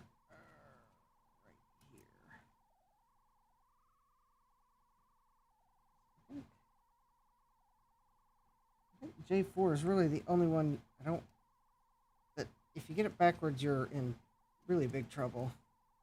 All right, I'm gonna plug this in without the microcontroller installed. And that's about what I expected.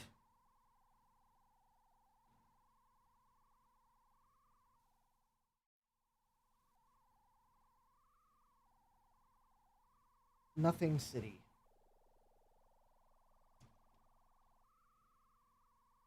All right.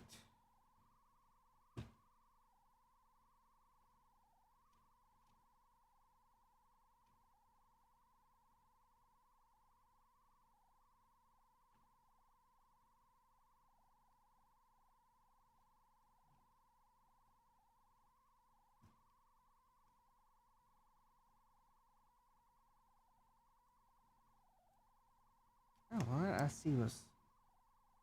That one was a little loose too. Okay. I don't know that that would have hurt.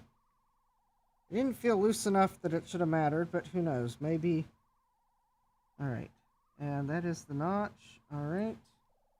This is the...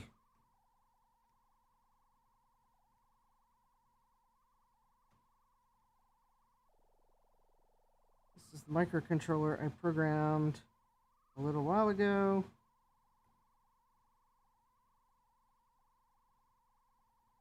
I guess I really could...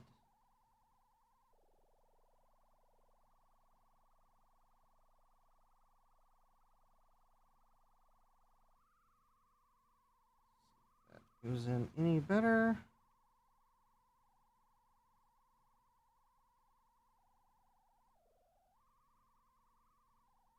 All right. Oh. Now that actually felt like that snapped in. It actually felt better than the first time I plugged it in. Maybe that's a good sign.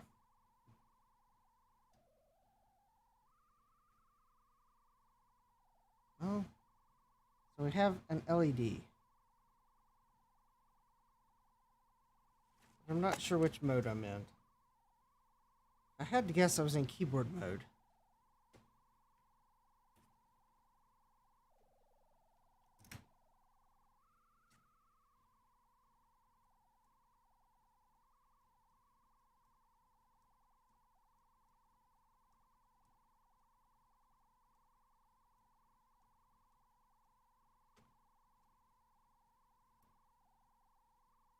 Random MIDI play, sync out, then sync, MIDI sync, edit.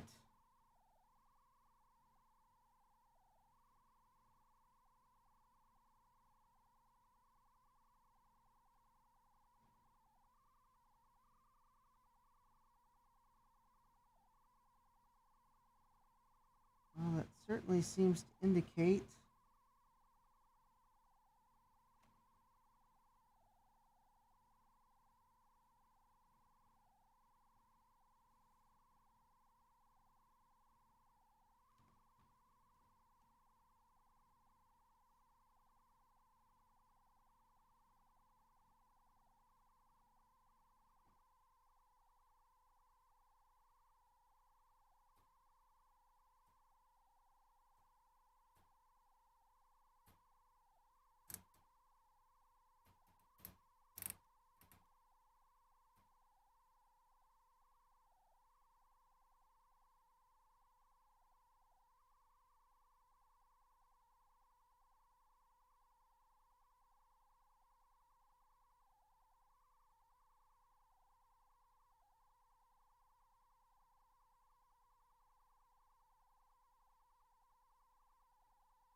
pattern edit mode.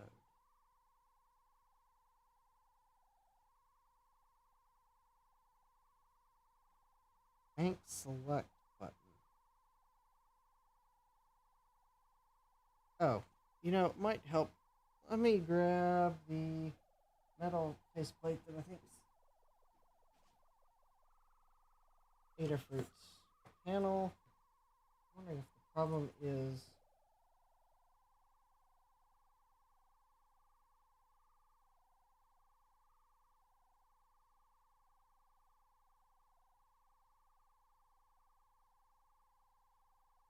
okay. I think this panel matches Adafruit's definitions. So I think it's on pattern sync out. So pattern then sync, pattern MIDI sync, pattern edit. And if I'm in pattern edit, then I should see the tempo LED blinking, and I'm not.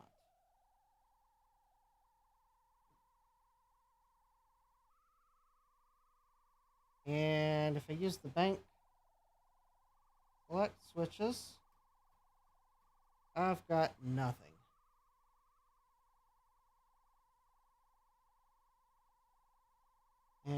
And I should be able to hit next and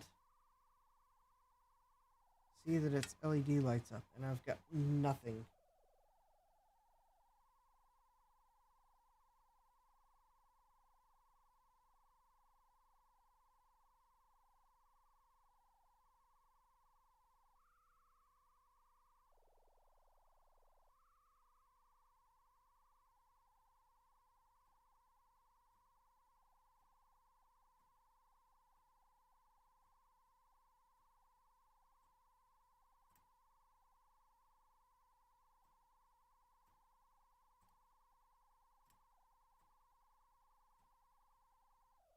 I've got nothing.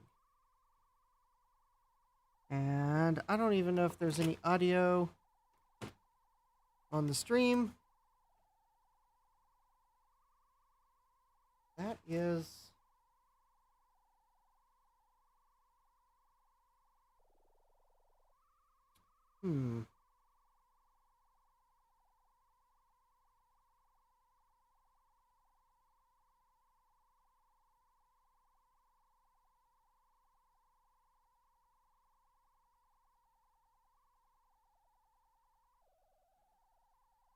Almost like one or more of those discrete chips is not working.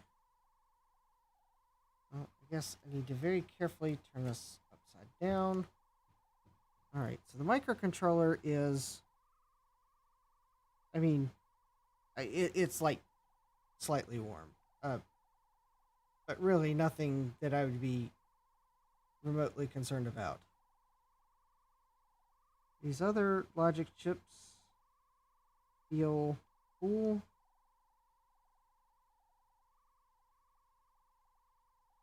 I mean, the 5-volt regulator's the warmest thing, and it's a linear regulator, so that's expected.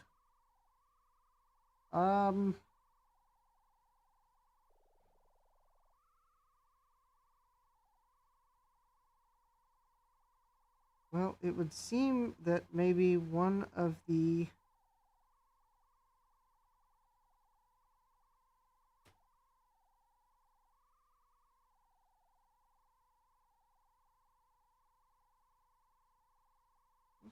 press on the ICs and see if anything.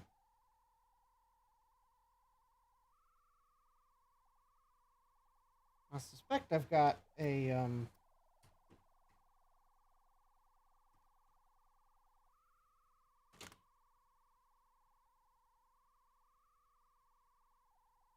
all right, so why would the microcontroller's not running code?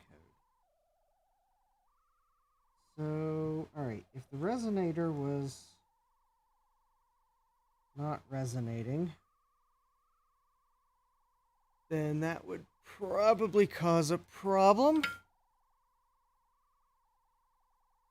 All right, let me see if I can find a good ground place to clip onto.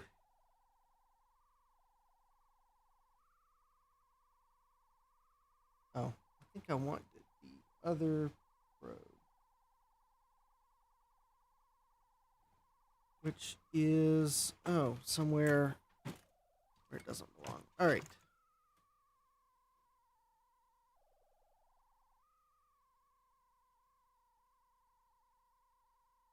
Let me look at the mainboard schematic here real quick. So the resonator is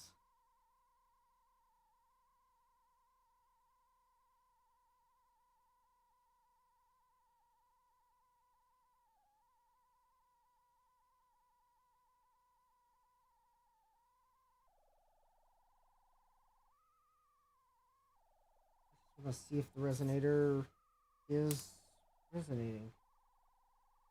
I think the resonator, the two outer pins are the frequency and the inner pin is ground.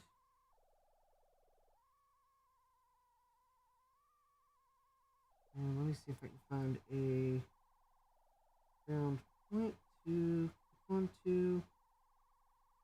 I can tell is ground.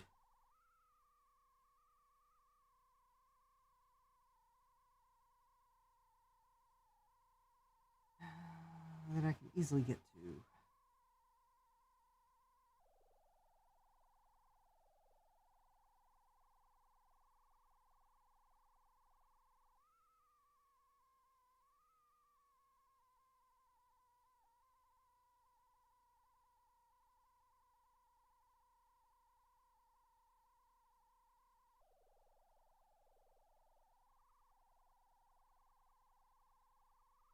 That sort of looks like a ground point there. Let's see if I can't. Oh, that's not going to work. Let me just pull my microscope over here real quick, which I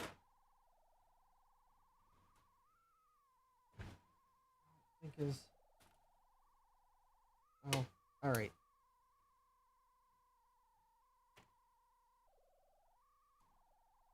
Take a quick peek under the microscope.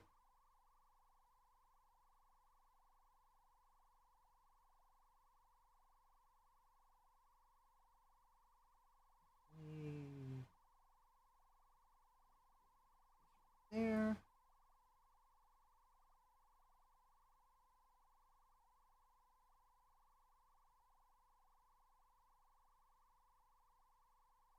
Oh, there we go. Okay, so that resistor R231. All right, there's the ground point I need. Okay, R231. That side is ground. Okay, there we go. Let me wake up my oscilloscope. Hello, wake up. All right, and let's apply 9 volts power. And let's see if the resonator is resonating.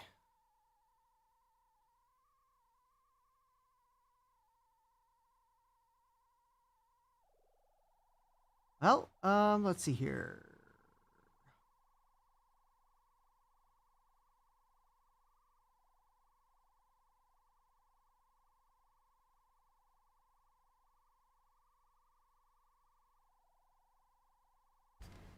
That doesn't look. Set up auto. Okay, where's the.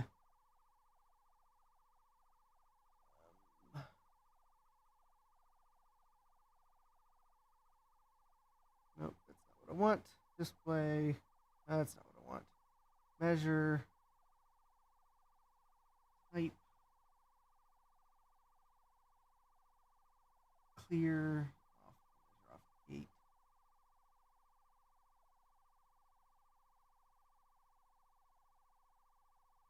Oh.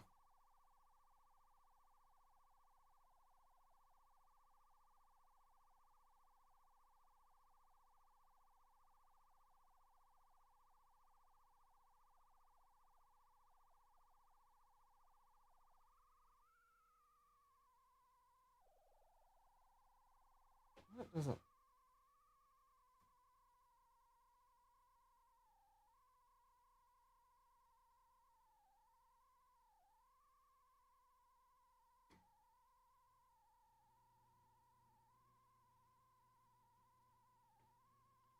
Well.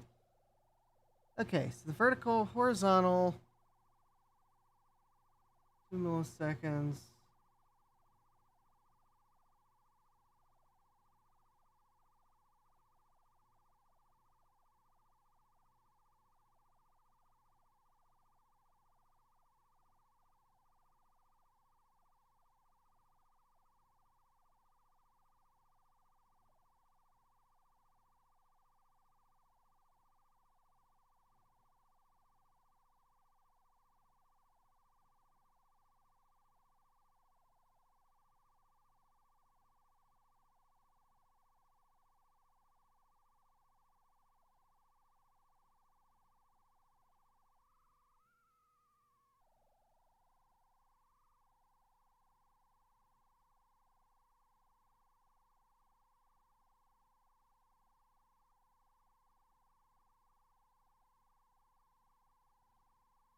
Well, maybe that's the problem.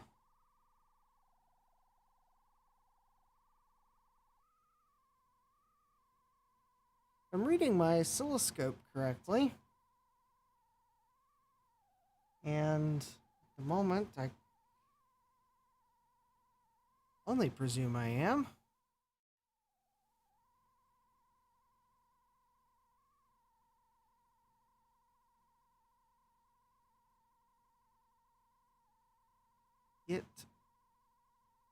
Oh.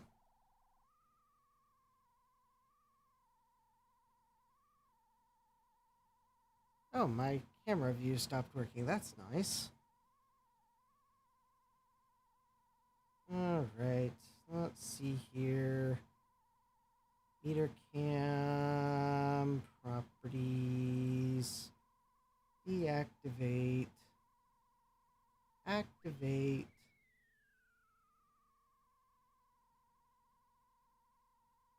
There we go.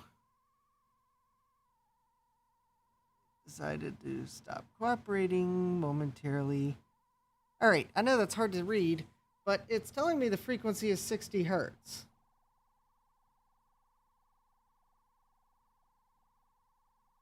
Which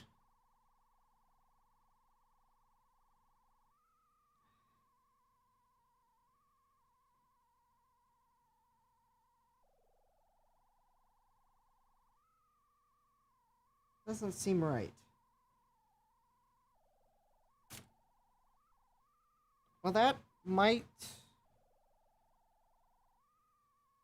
Oh, all the LEDs are on now.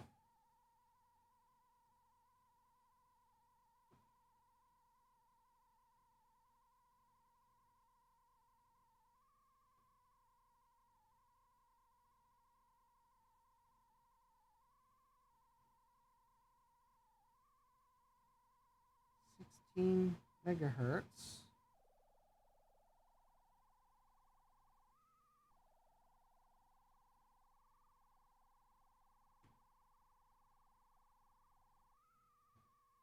Well, that...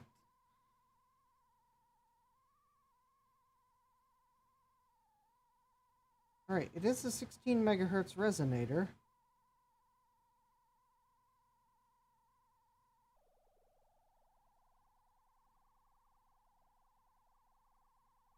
Alright, which pins on the Atmega are... Alright. That should be pins 18 and 19. Which, if I'm... See, it's a 40 pin package. Oh, well that should go straight into... Oh, well, there was a solder ball.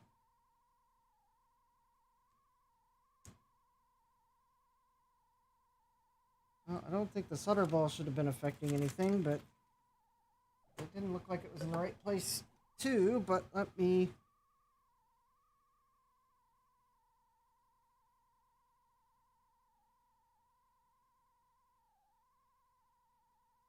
No, 18, 19... Oh.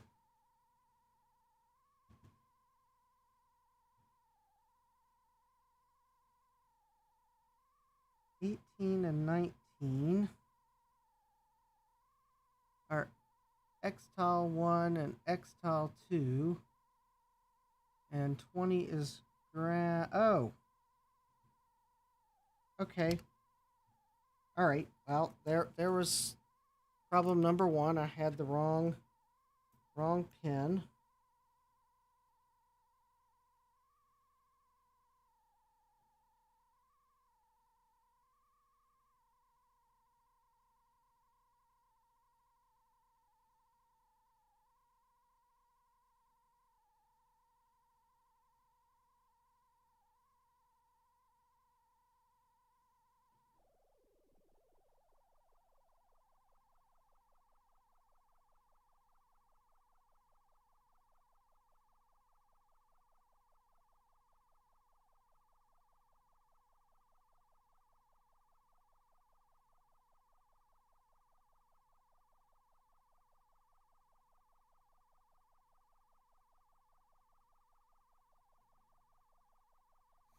All right, so the horizontal, let's see here. So that's 10 milliseconds division, 20 milliseconds a division.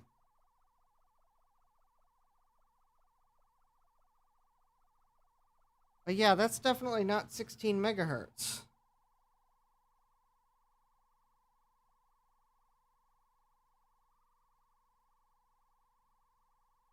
Wait a minute. Did I put the resonator in backwards? I didn't think they... I thought the... Did I miss a marking on it? I mean, wow, okay. Maybe I put the resonator in backwards.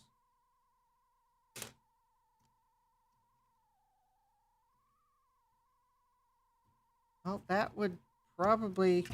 Well, that might explain why the LEDs were changing at a very slow rate. I didn't remember seeing a...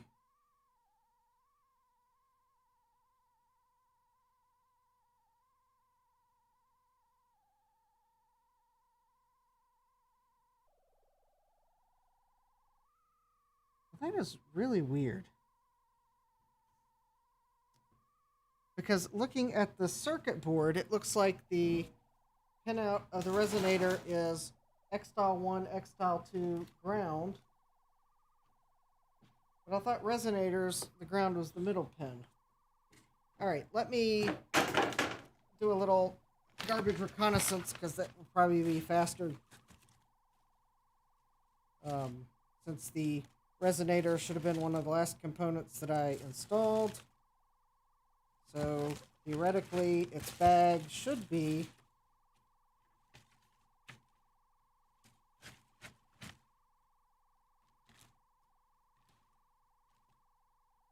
between...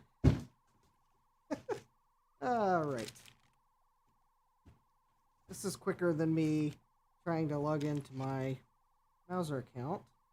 See what I ordered. So that's a film capacitor. Here we go. Haha! Alright, let's look up the data sheet for this part. Because the thing is, the board is not marked as to a pin 1. And the component does not appear to have a dot on it. But sure enough... Alright, let me just make sure I'm not... Alright. Let's look this part up. Alright. So it is an... Well, I guess we'll search by the... Well, I guess it really doesn't matter what number I punch in, because they're both annoying. Let's see, 815. I'll type in the Mouser part number. AWCR, WCR. Maybe it'll offer it. AWCR 16.00 MD. Something tells me this is an obsolete part. Ha ha! Not available.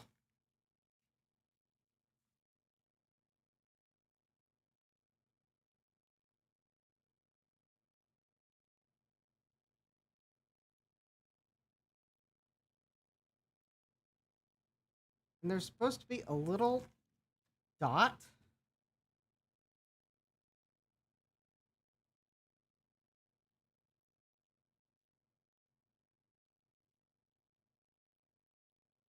Well, actually, it looks like... Oh.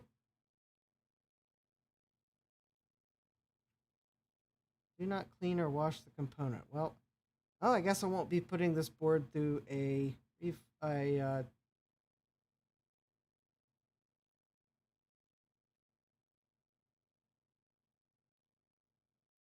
right.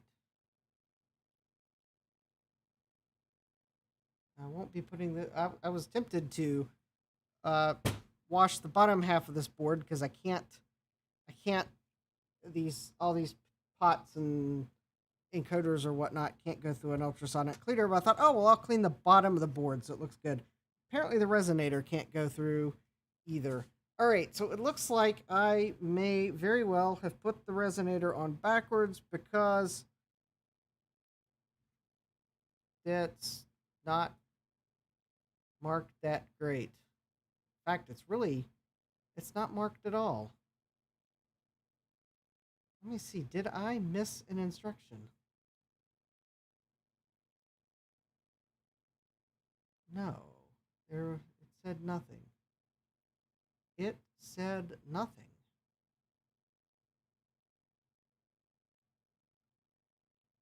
Okay, what about the wiki? Building the sequencer. Does it even mention somewhere? Mistakes to avoid. Putting Q5 in backwards. Well, apparently it looks like I put the resonator in backwards, even though it's not. Looking at the data sheet, I am going to presume that the side with the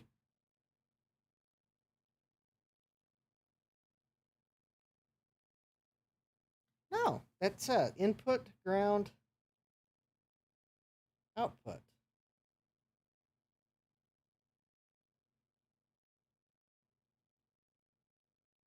One, two, three. Input, ground, output. All right, something. Well, still may have.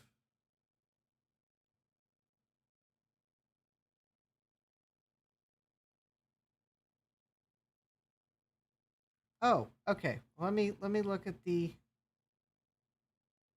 Well, it still looks like there's a. So pin 1 is input.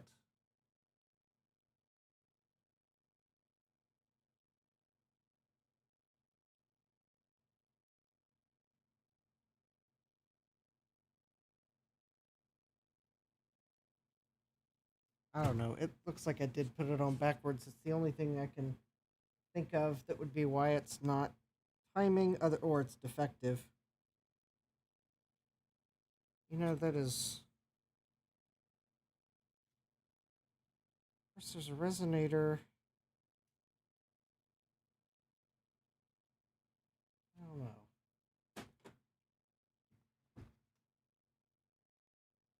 I didn't think resonators were polarized, really. But according to this, so, all right, so I'm looking at the main board schematic.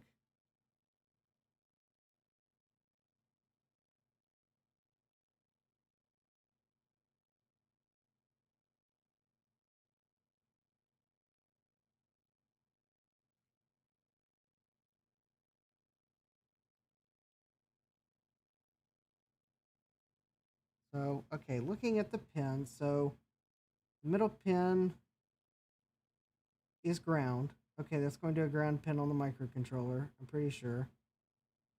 So, all right.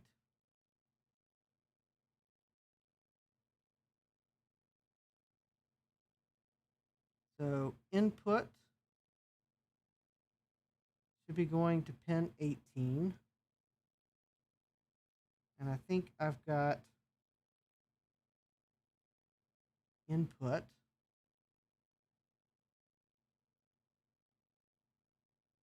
Output pin 1.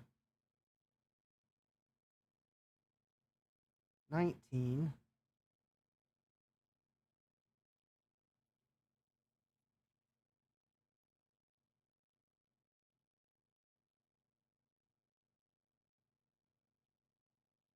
Actually, you know, it kind of looks like well, maybe I didn't put it in backwards, but it certainly doesn't seem to be reading 16 megahertz.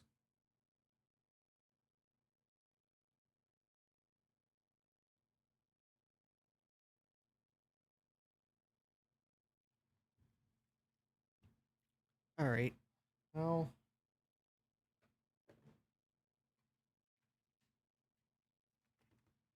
I'm not going to desolder it unless I'm totally sure I did put it in backwards.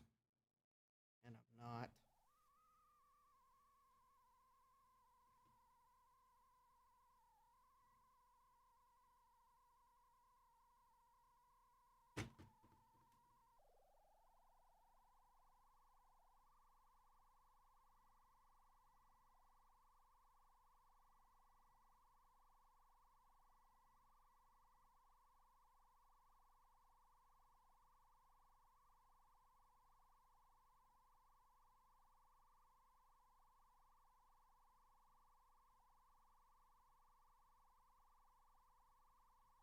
You know,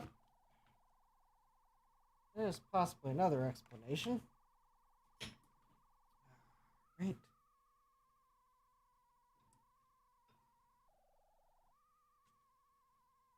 One of the pads of the resonator the solder joint doesn't look that great.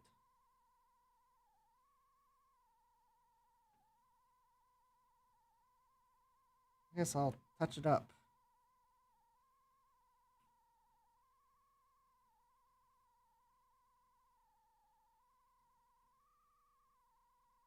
This one pad, it looks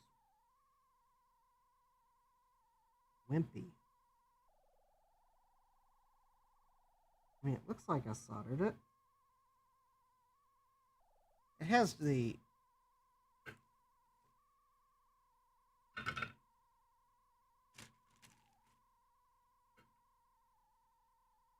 I don't know, it looks soldered, but yet it doesn't look soldered.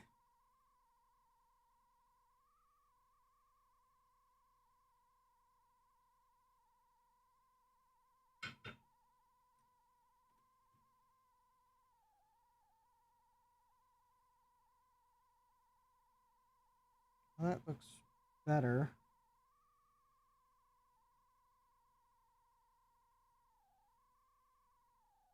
Alright, let me just kind of look and see if I see anything else that looks like I missed the solder joint.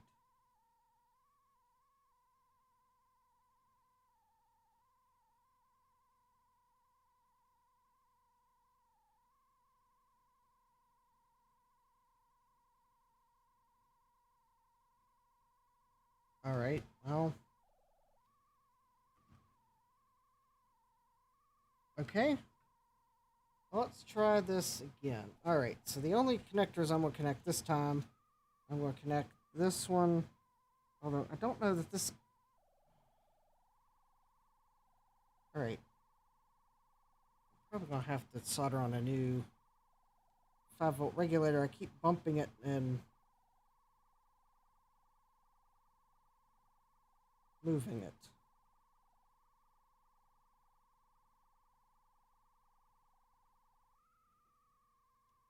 Well, I guess I could add some solder on the top side of the board to help reinforce it.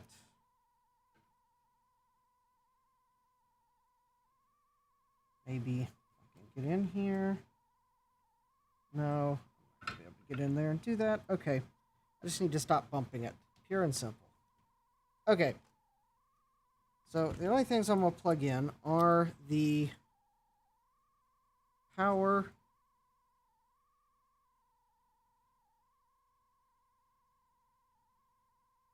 J4 and okay, and I guess this connector, because this has the 5 volts for the microcontroller on it. The other 3 connectors I'm pretty sure are the audio signals. But yeah, this has the serial, so this has the MIDI on it. DIN sync and MIDI in, MIDI out, and the USB, but it also has 5 volts and power. So microcontroller will not power up without that.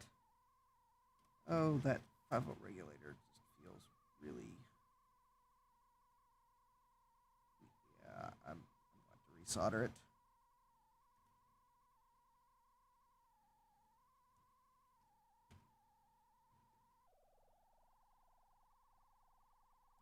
As I've about broken the leads off. Oh, that's going to be a nasty repair job.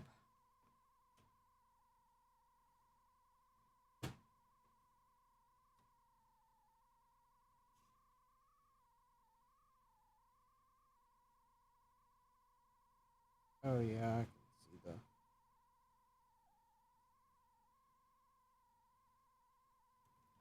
Okay. Well, I'm just going to have to be very careful.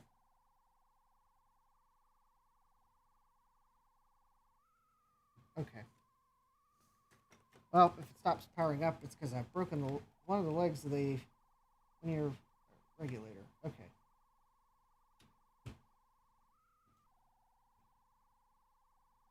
Oh, I got one LED.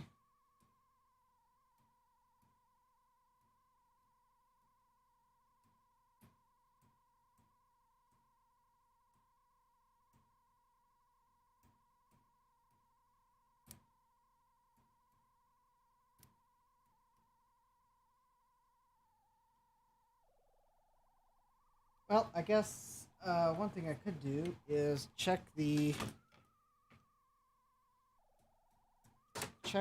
that I have 5 volts for the microcon. Well, I mean, I'm pretty sure I have, but let's just double check. All right.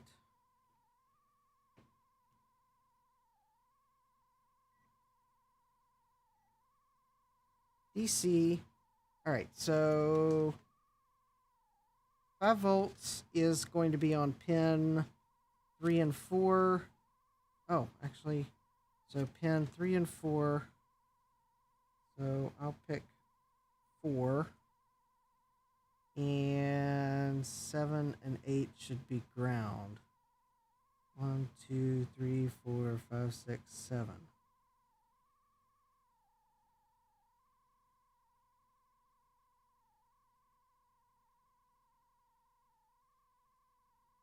Oh. 7.6 volts?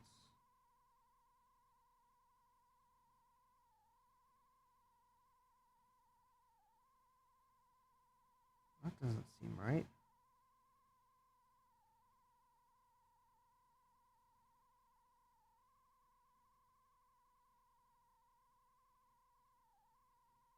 .6 volts.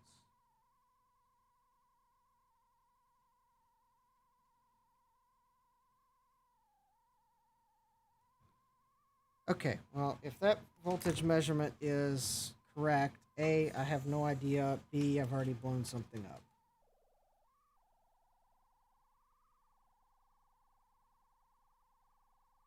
How's that for honesty?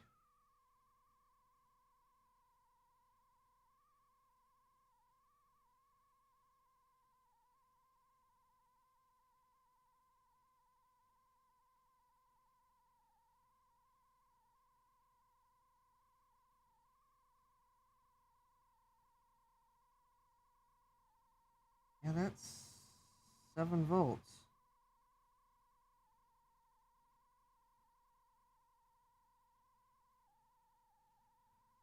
Okay, I'm on DC. IO board. Alright, so linear regulator, the middle pin is ground.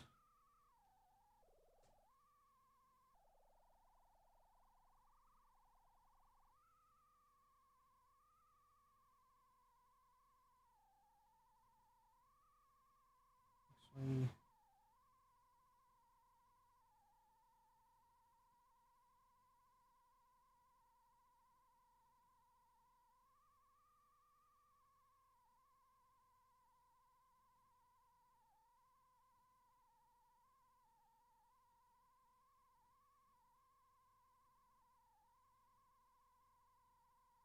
oh. Well,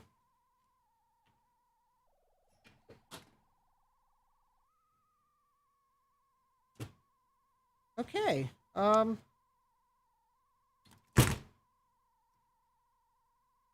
Well, that's...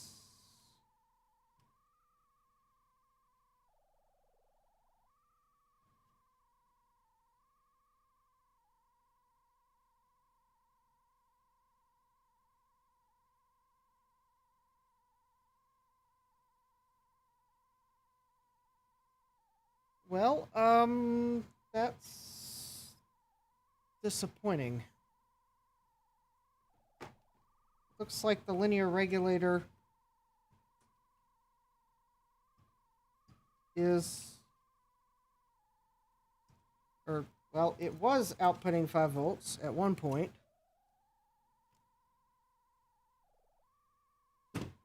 It is outputting 7.5 volts now.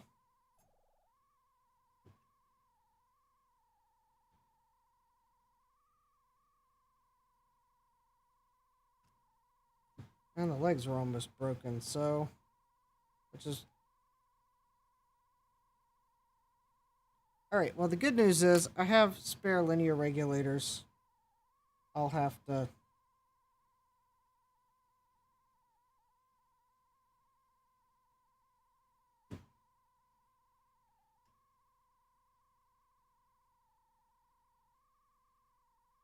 I'll have to desolder these pins.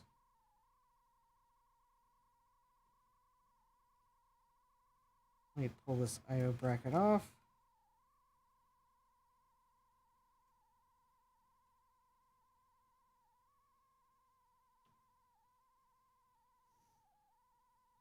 The bad news is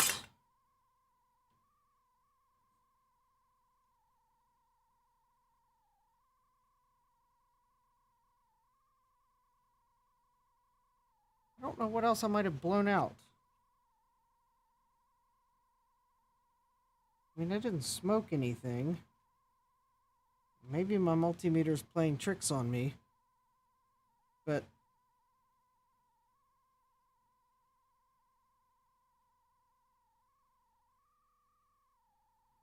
yep, alright, well, let's see if I can't desolder these pins. Oh, actually, probably solder braid. Alright, well, I can't go on forever tonight. I may have to stop and resume at some point. I guess let me see if I can't.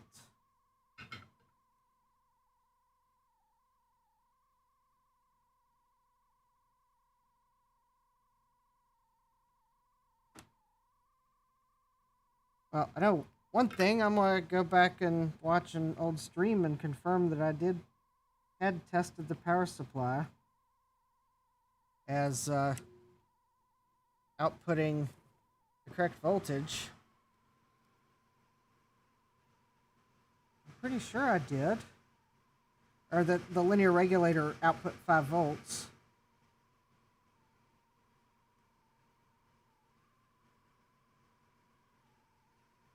Probably help if that weren't in my way.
All right.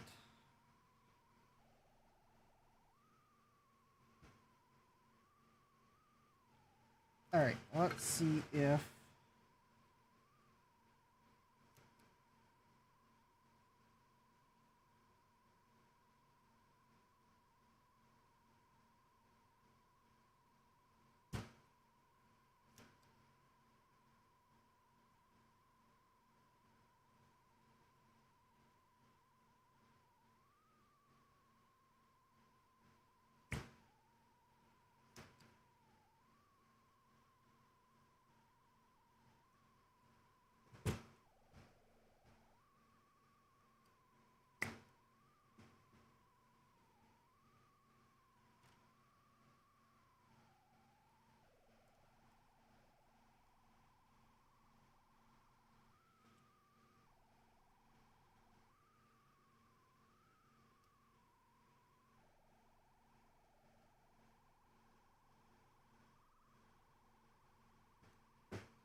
That's not going to fit in there.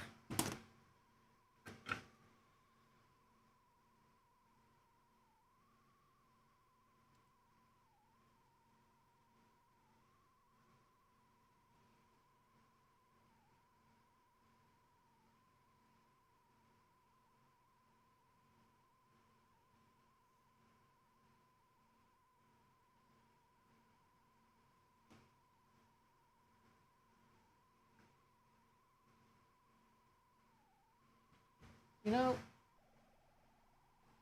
I might have to check my parts. I know I've got this other I/O board here. At one point, I started the process of ordering parts to build it up.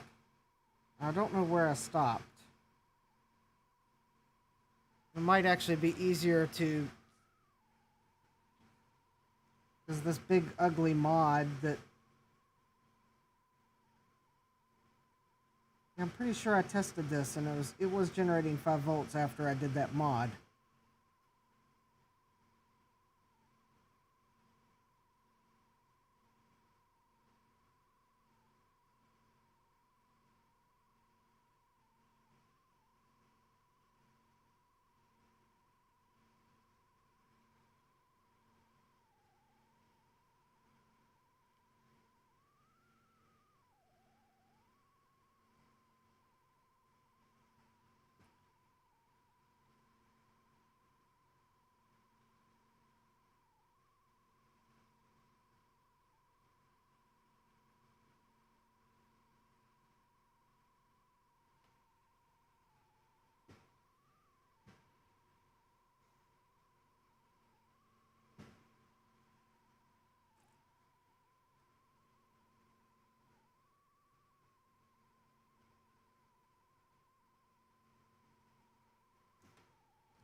Ah, that might actually...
Well, I kind of wanted to, if I did build this board up, remove these two bulk capacitors.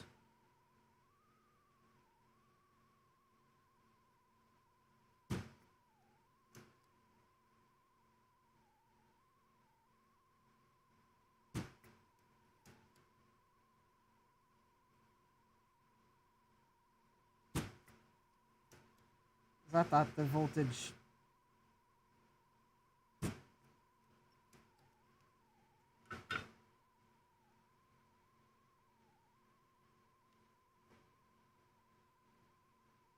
well, I guess maybe I could just leave them.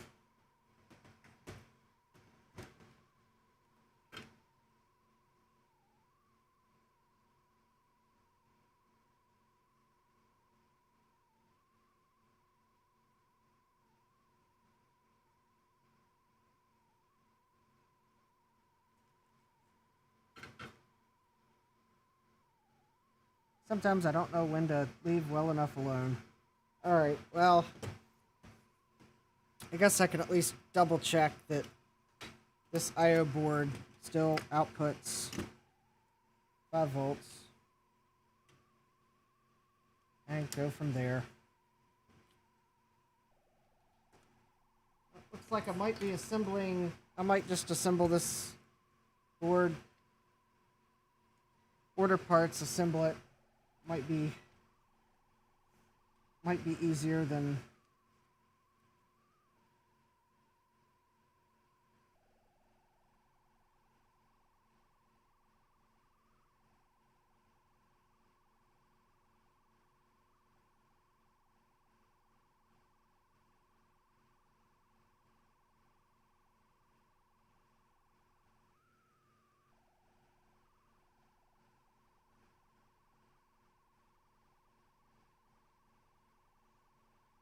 .92 volts. Oh, am I missing? I may be missing parts that are needed to test that.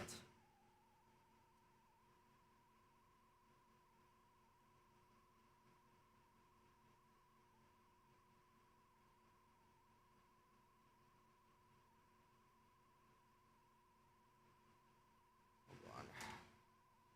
All right, let me look at the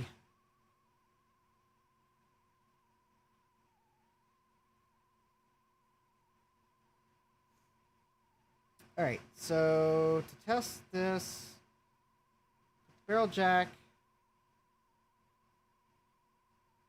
measure the input power, you put the 4 diodes, 2 capacitors,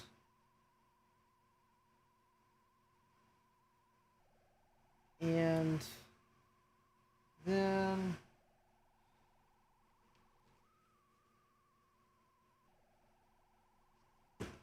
alright, 2 capacitors, you should have 26 volts AC or 14 or 15 volts.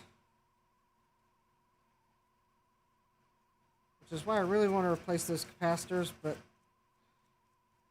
because I used the size that Adafruit specified in the bill of materials, but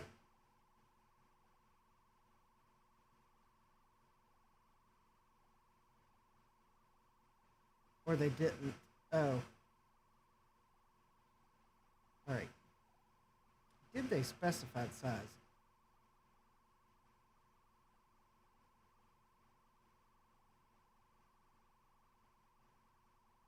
Yeah, they did. They said 16 volts, but seemingly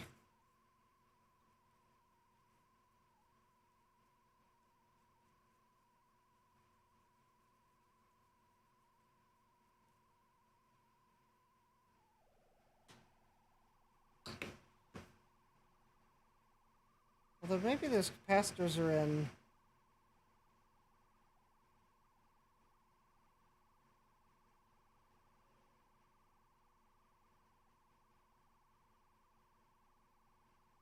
series?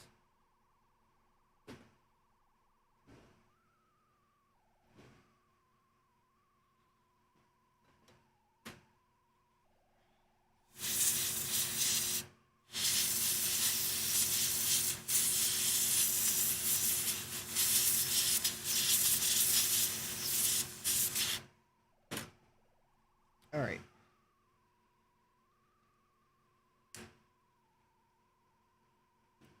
Okay, so if I measure the, so I'm just going to double check this board's fine in its current state. So if I measure across C3 and C5,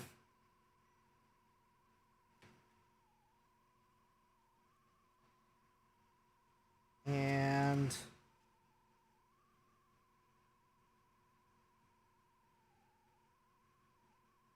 all right.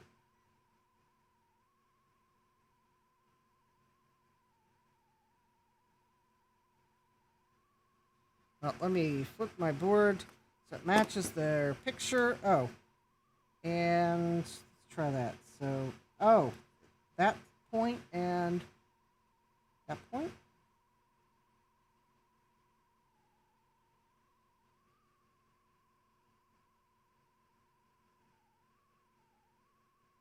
All right, I've got 15 volts.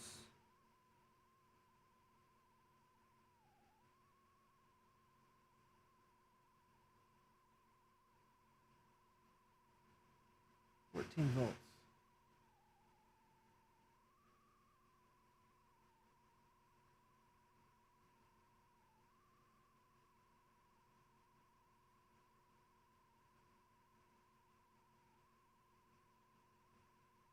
I got 15 and 14. Okay, well that's probably fine because I have a load.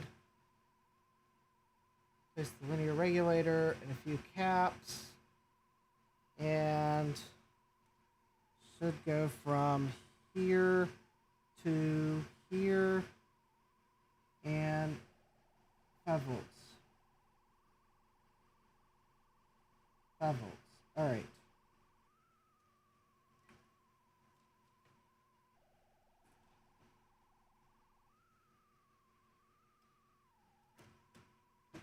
All right, well, this board is producing 5 volts.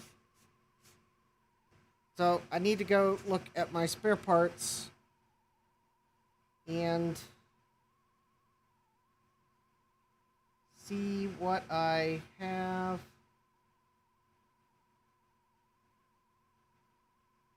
And what I might need to order. I do know I should have some of these parts because I did not use them all in the Zoxbox construction.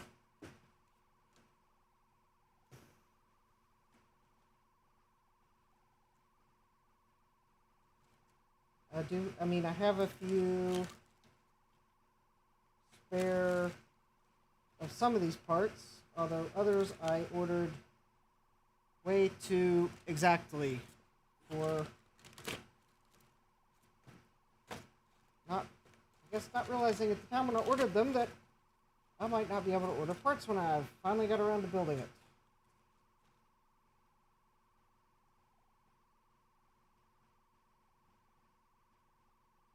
Oh, my diodes fell out of the bag.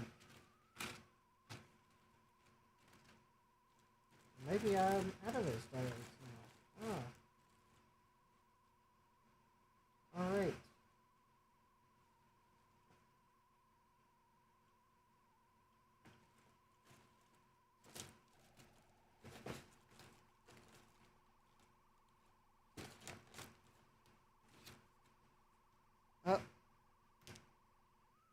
It does appear as if I'm out of some of the parts. All right. I'll have to look and see what I've got. I think at some point I ordered some of these parts to go on this board, knowing that I would be really bad at trying to desolder and preserve them. So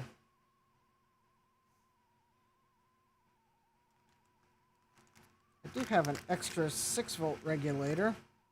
I guess since I found it, I can go ahead and put it on the board.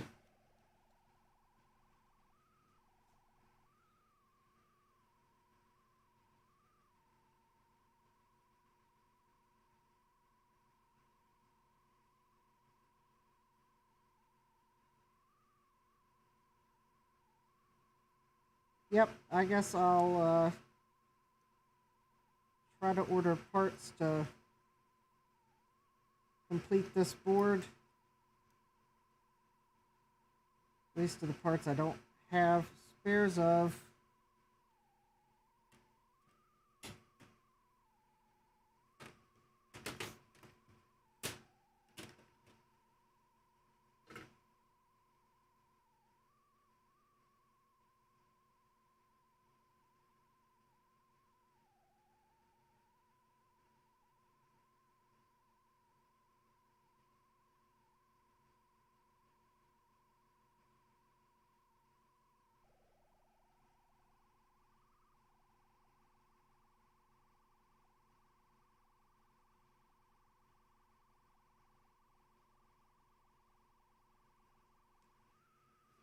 All right.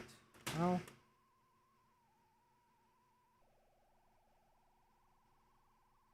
least that's good. I know I've got one of those. Because it looks like I tried to solder one of these on at some point and desoldered it. I also need to use lead-free solder, or leaded solder, because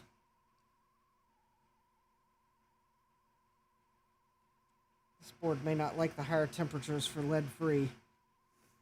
Anyways, yep, it looks like I may have to order more ICs. Probably going to build the second I/O board, because I can't rule out that this ugly mod might not be causing some of the problems. I mean, maybe the linear regulator went bad. Maybe the pins, I don't know. I mean, I kept bumping into it, so maybe I did something to it. Or maybe it just went bad.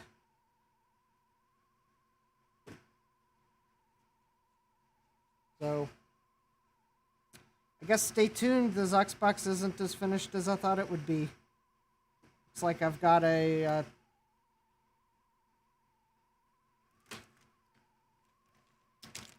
potential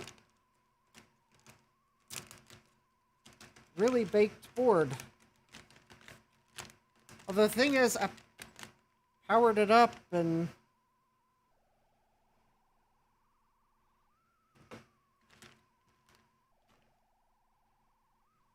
well, I mean, I had that first microcontroller in it, and it's still red, so maybe I didn't actually burn any chips out somehow.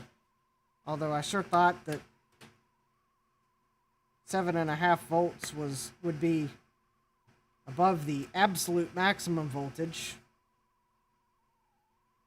Maybe all I burned out was the resonator, and I'll just have to find a equivalent part after I fix the voltage. Well, at any rate, the Zoxbox will probably be on hiatus for a while. I'm not ordering any more electronic components this month. I ordered the parts I wanted to order, not realizing I would need to order more Zoxbox parts. I thought I was done with it, ordering parts for it. I ordered parts for some other projects that I'd really like to start to get off my workbench.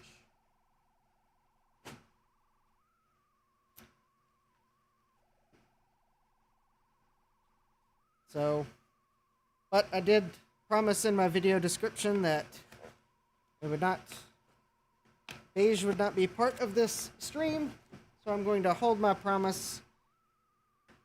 If you'd like to know what I'm thinking of working on next, then you'll just have to follow me on social media, or maybe watch my next stream where I may not make a promise of no beige. But I'm going to stick to it, Jay, if you're watching. I'm not mentioning what I'm working on next. Only that the Zoxbox is on hold until I can build up this other I/O board and make sure it's outputting 5 volts. Because I never imagined that IO board stopped outputting 5 volts and started outputting 7.5. Because I tested it multiple times. But, well, I guess that's life. So, if you'd like to know when I do work on the XOXbox next, you can subscribe, hit that like icon, or not.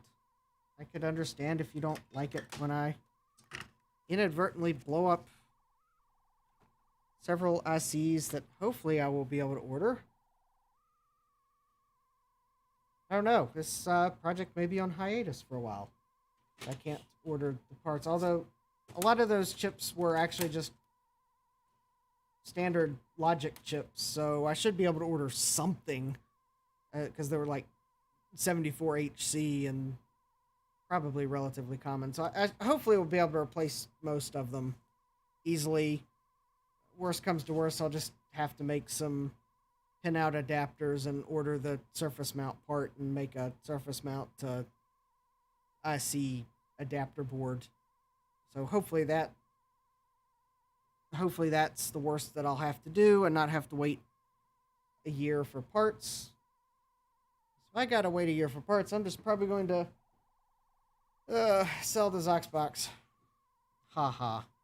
I don't know who would want to buy it with it in a non-working condition.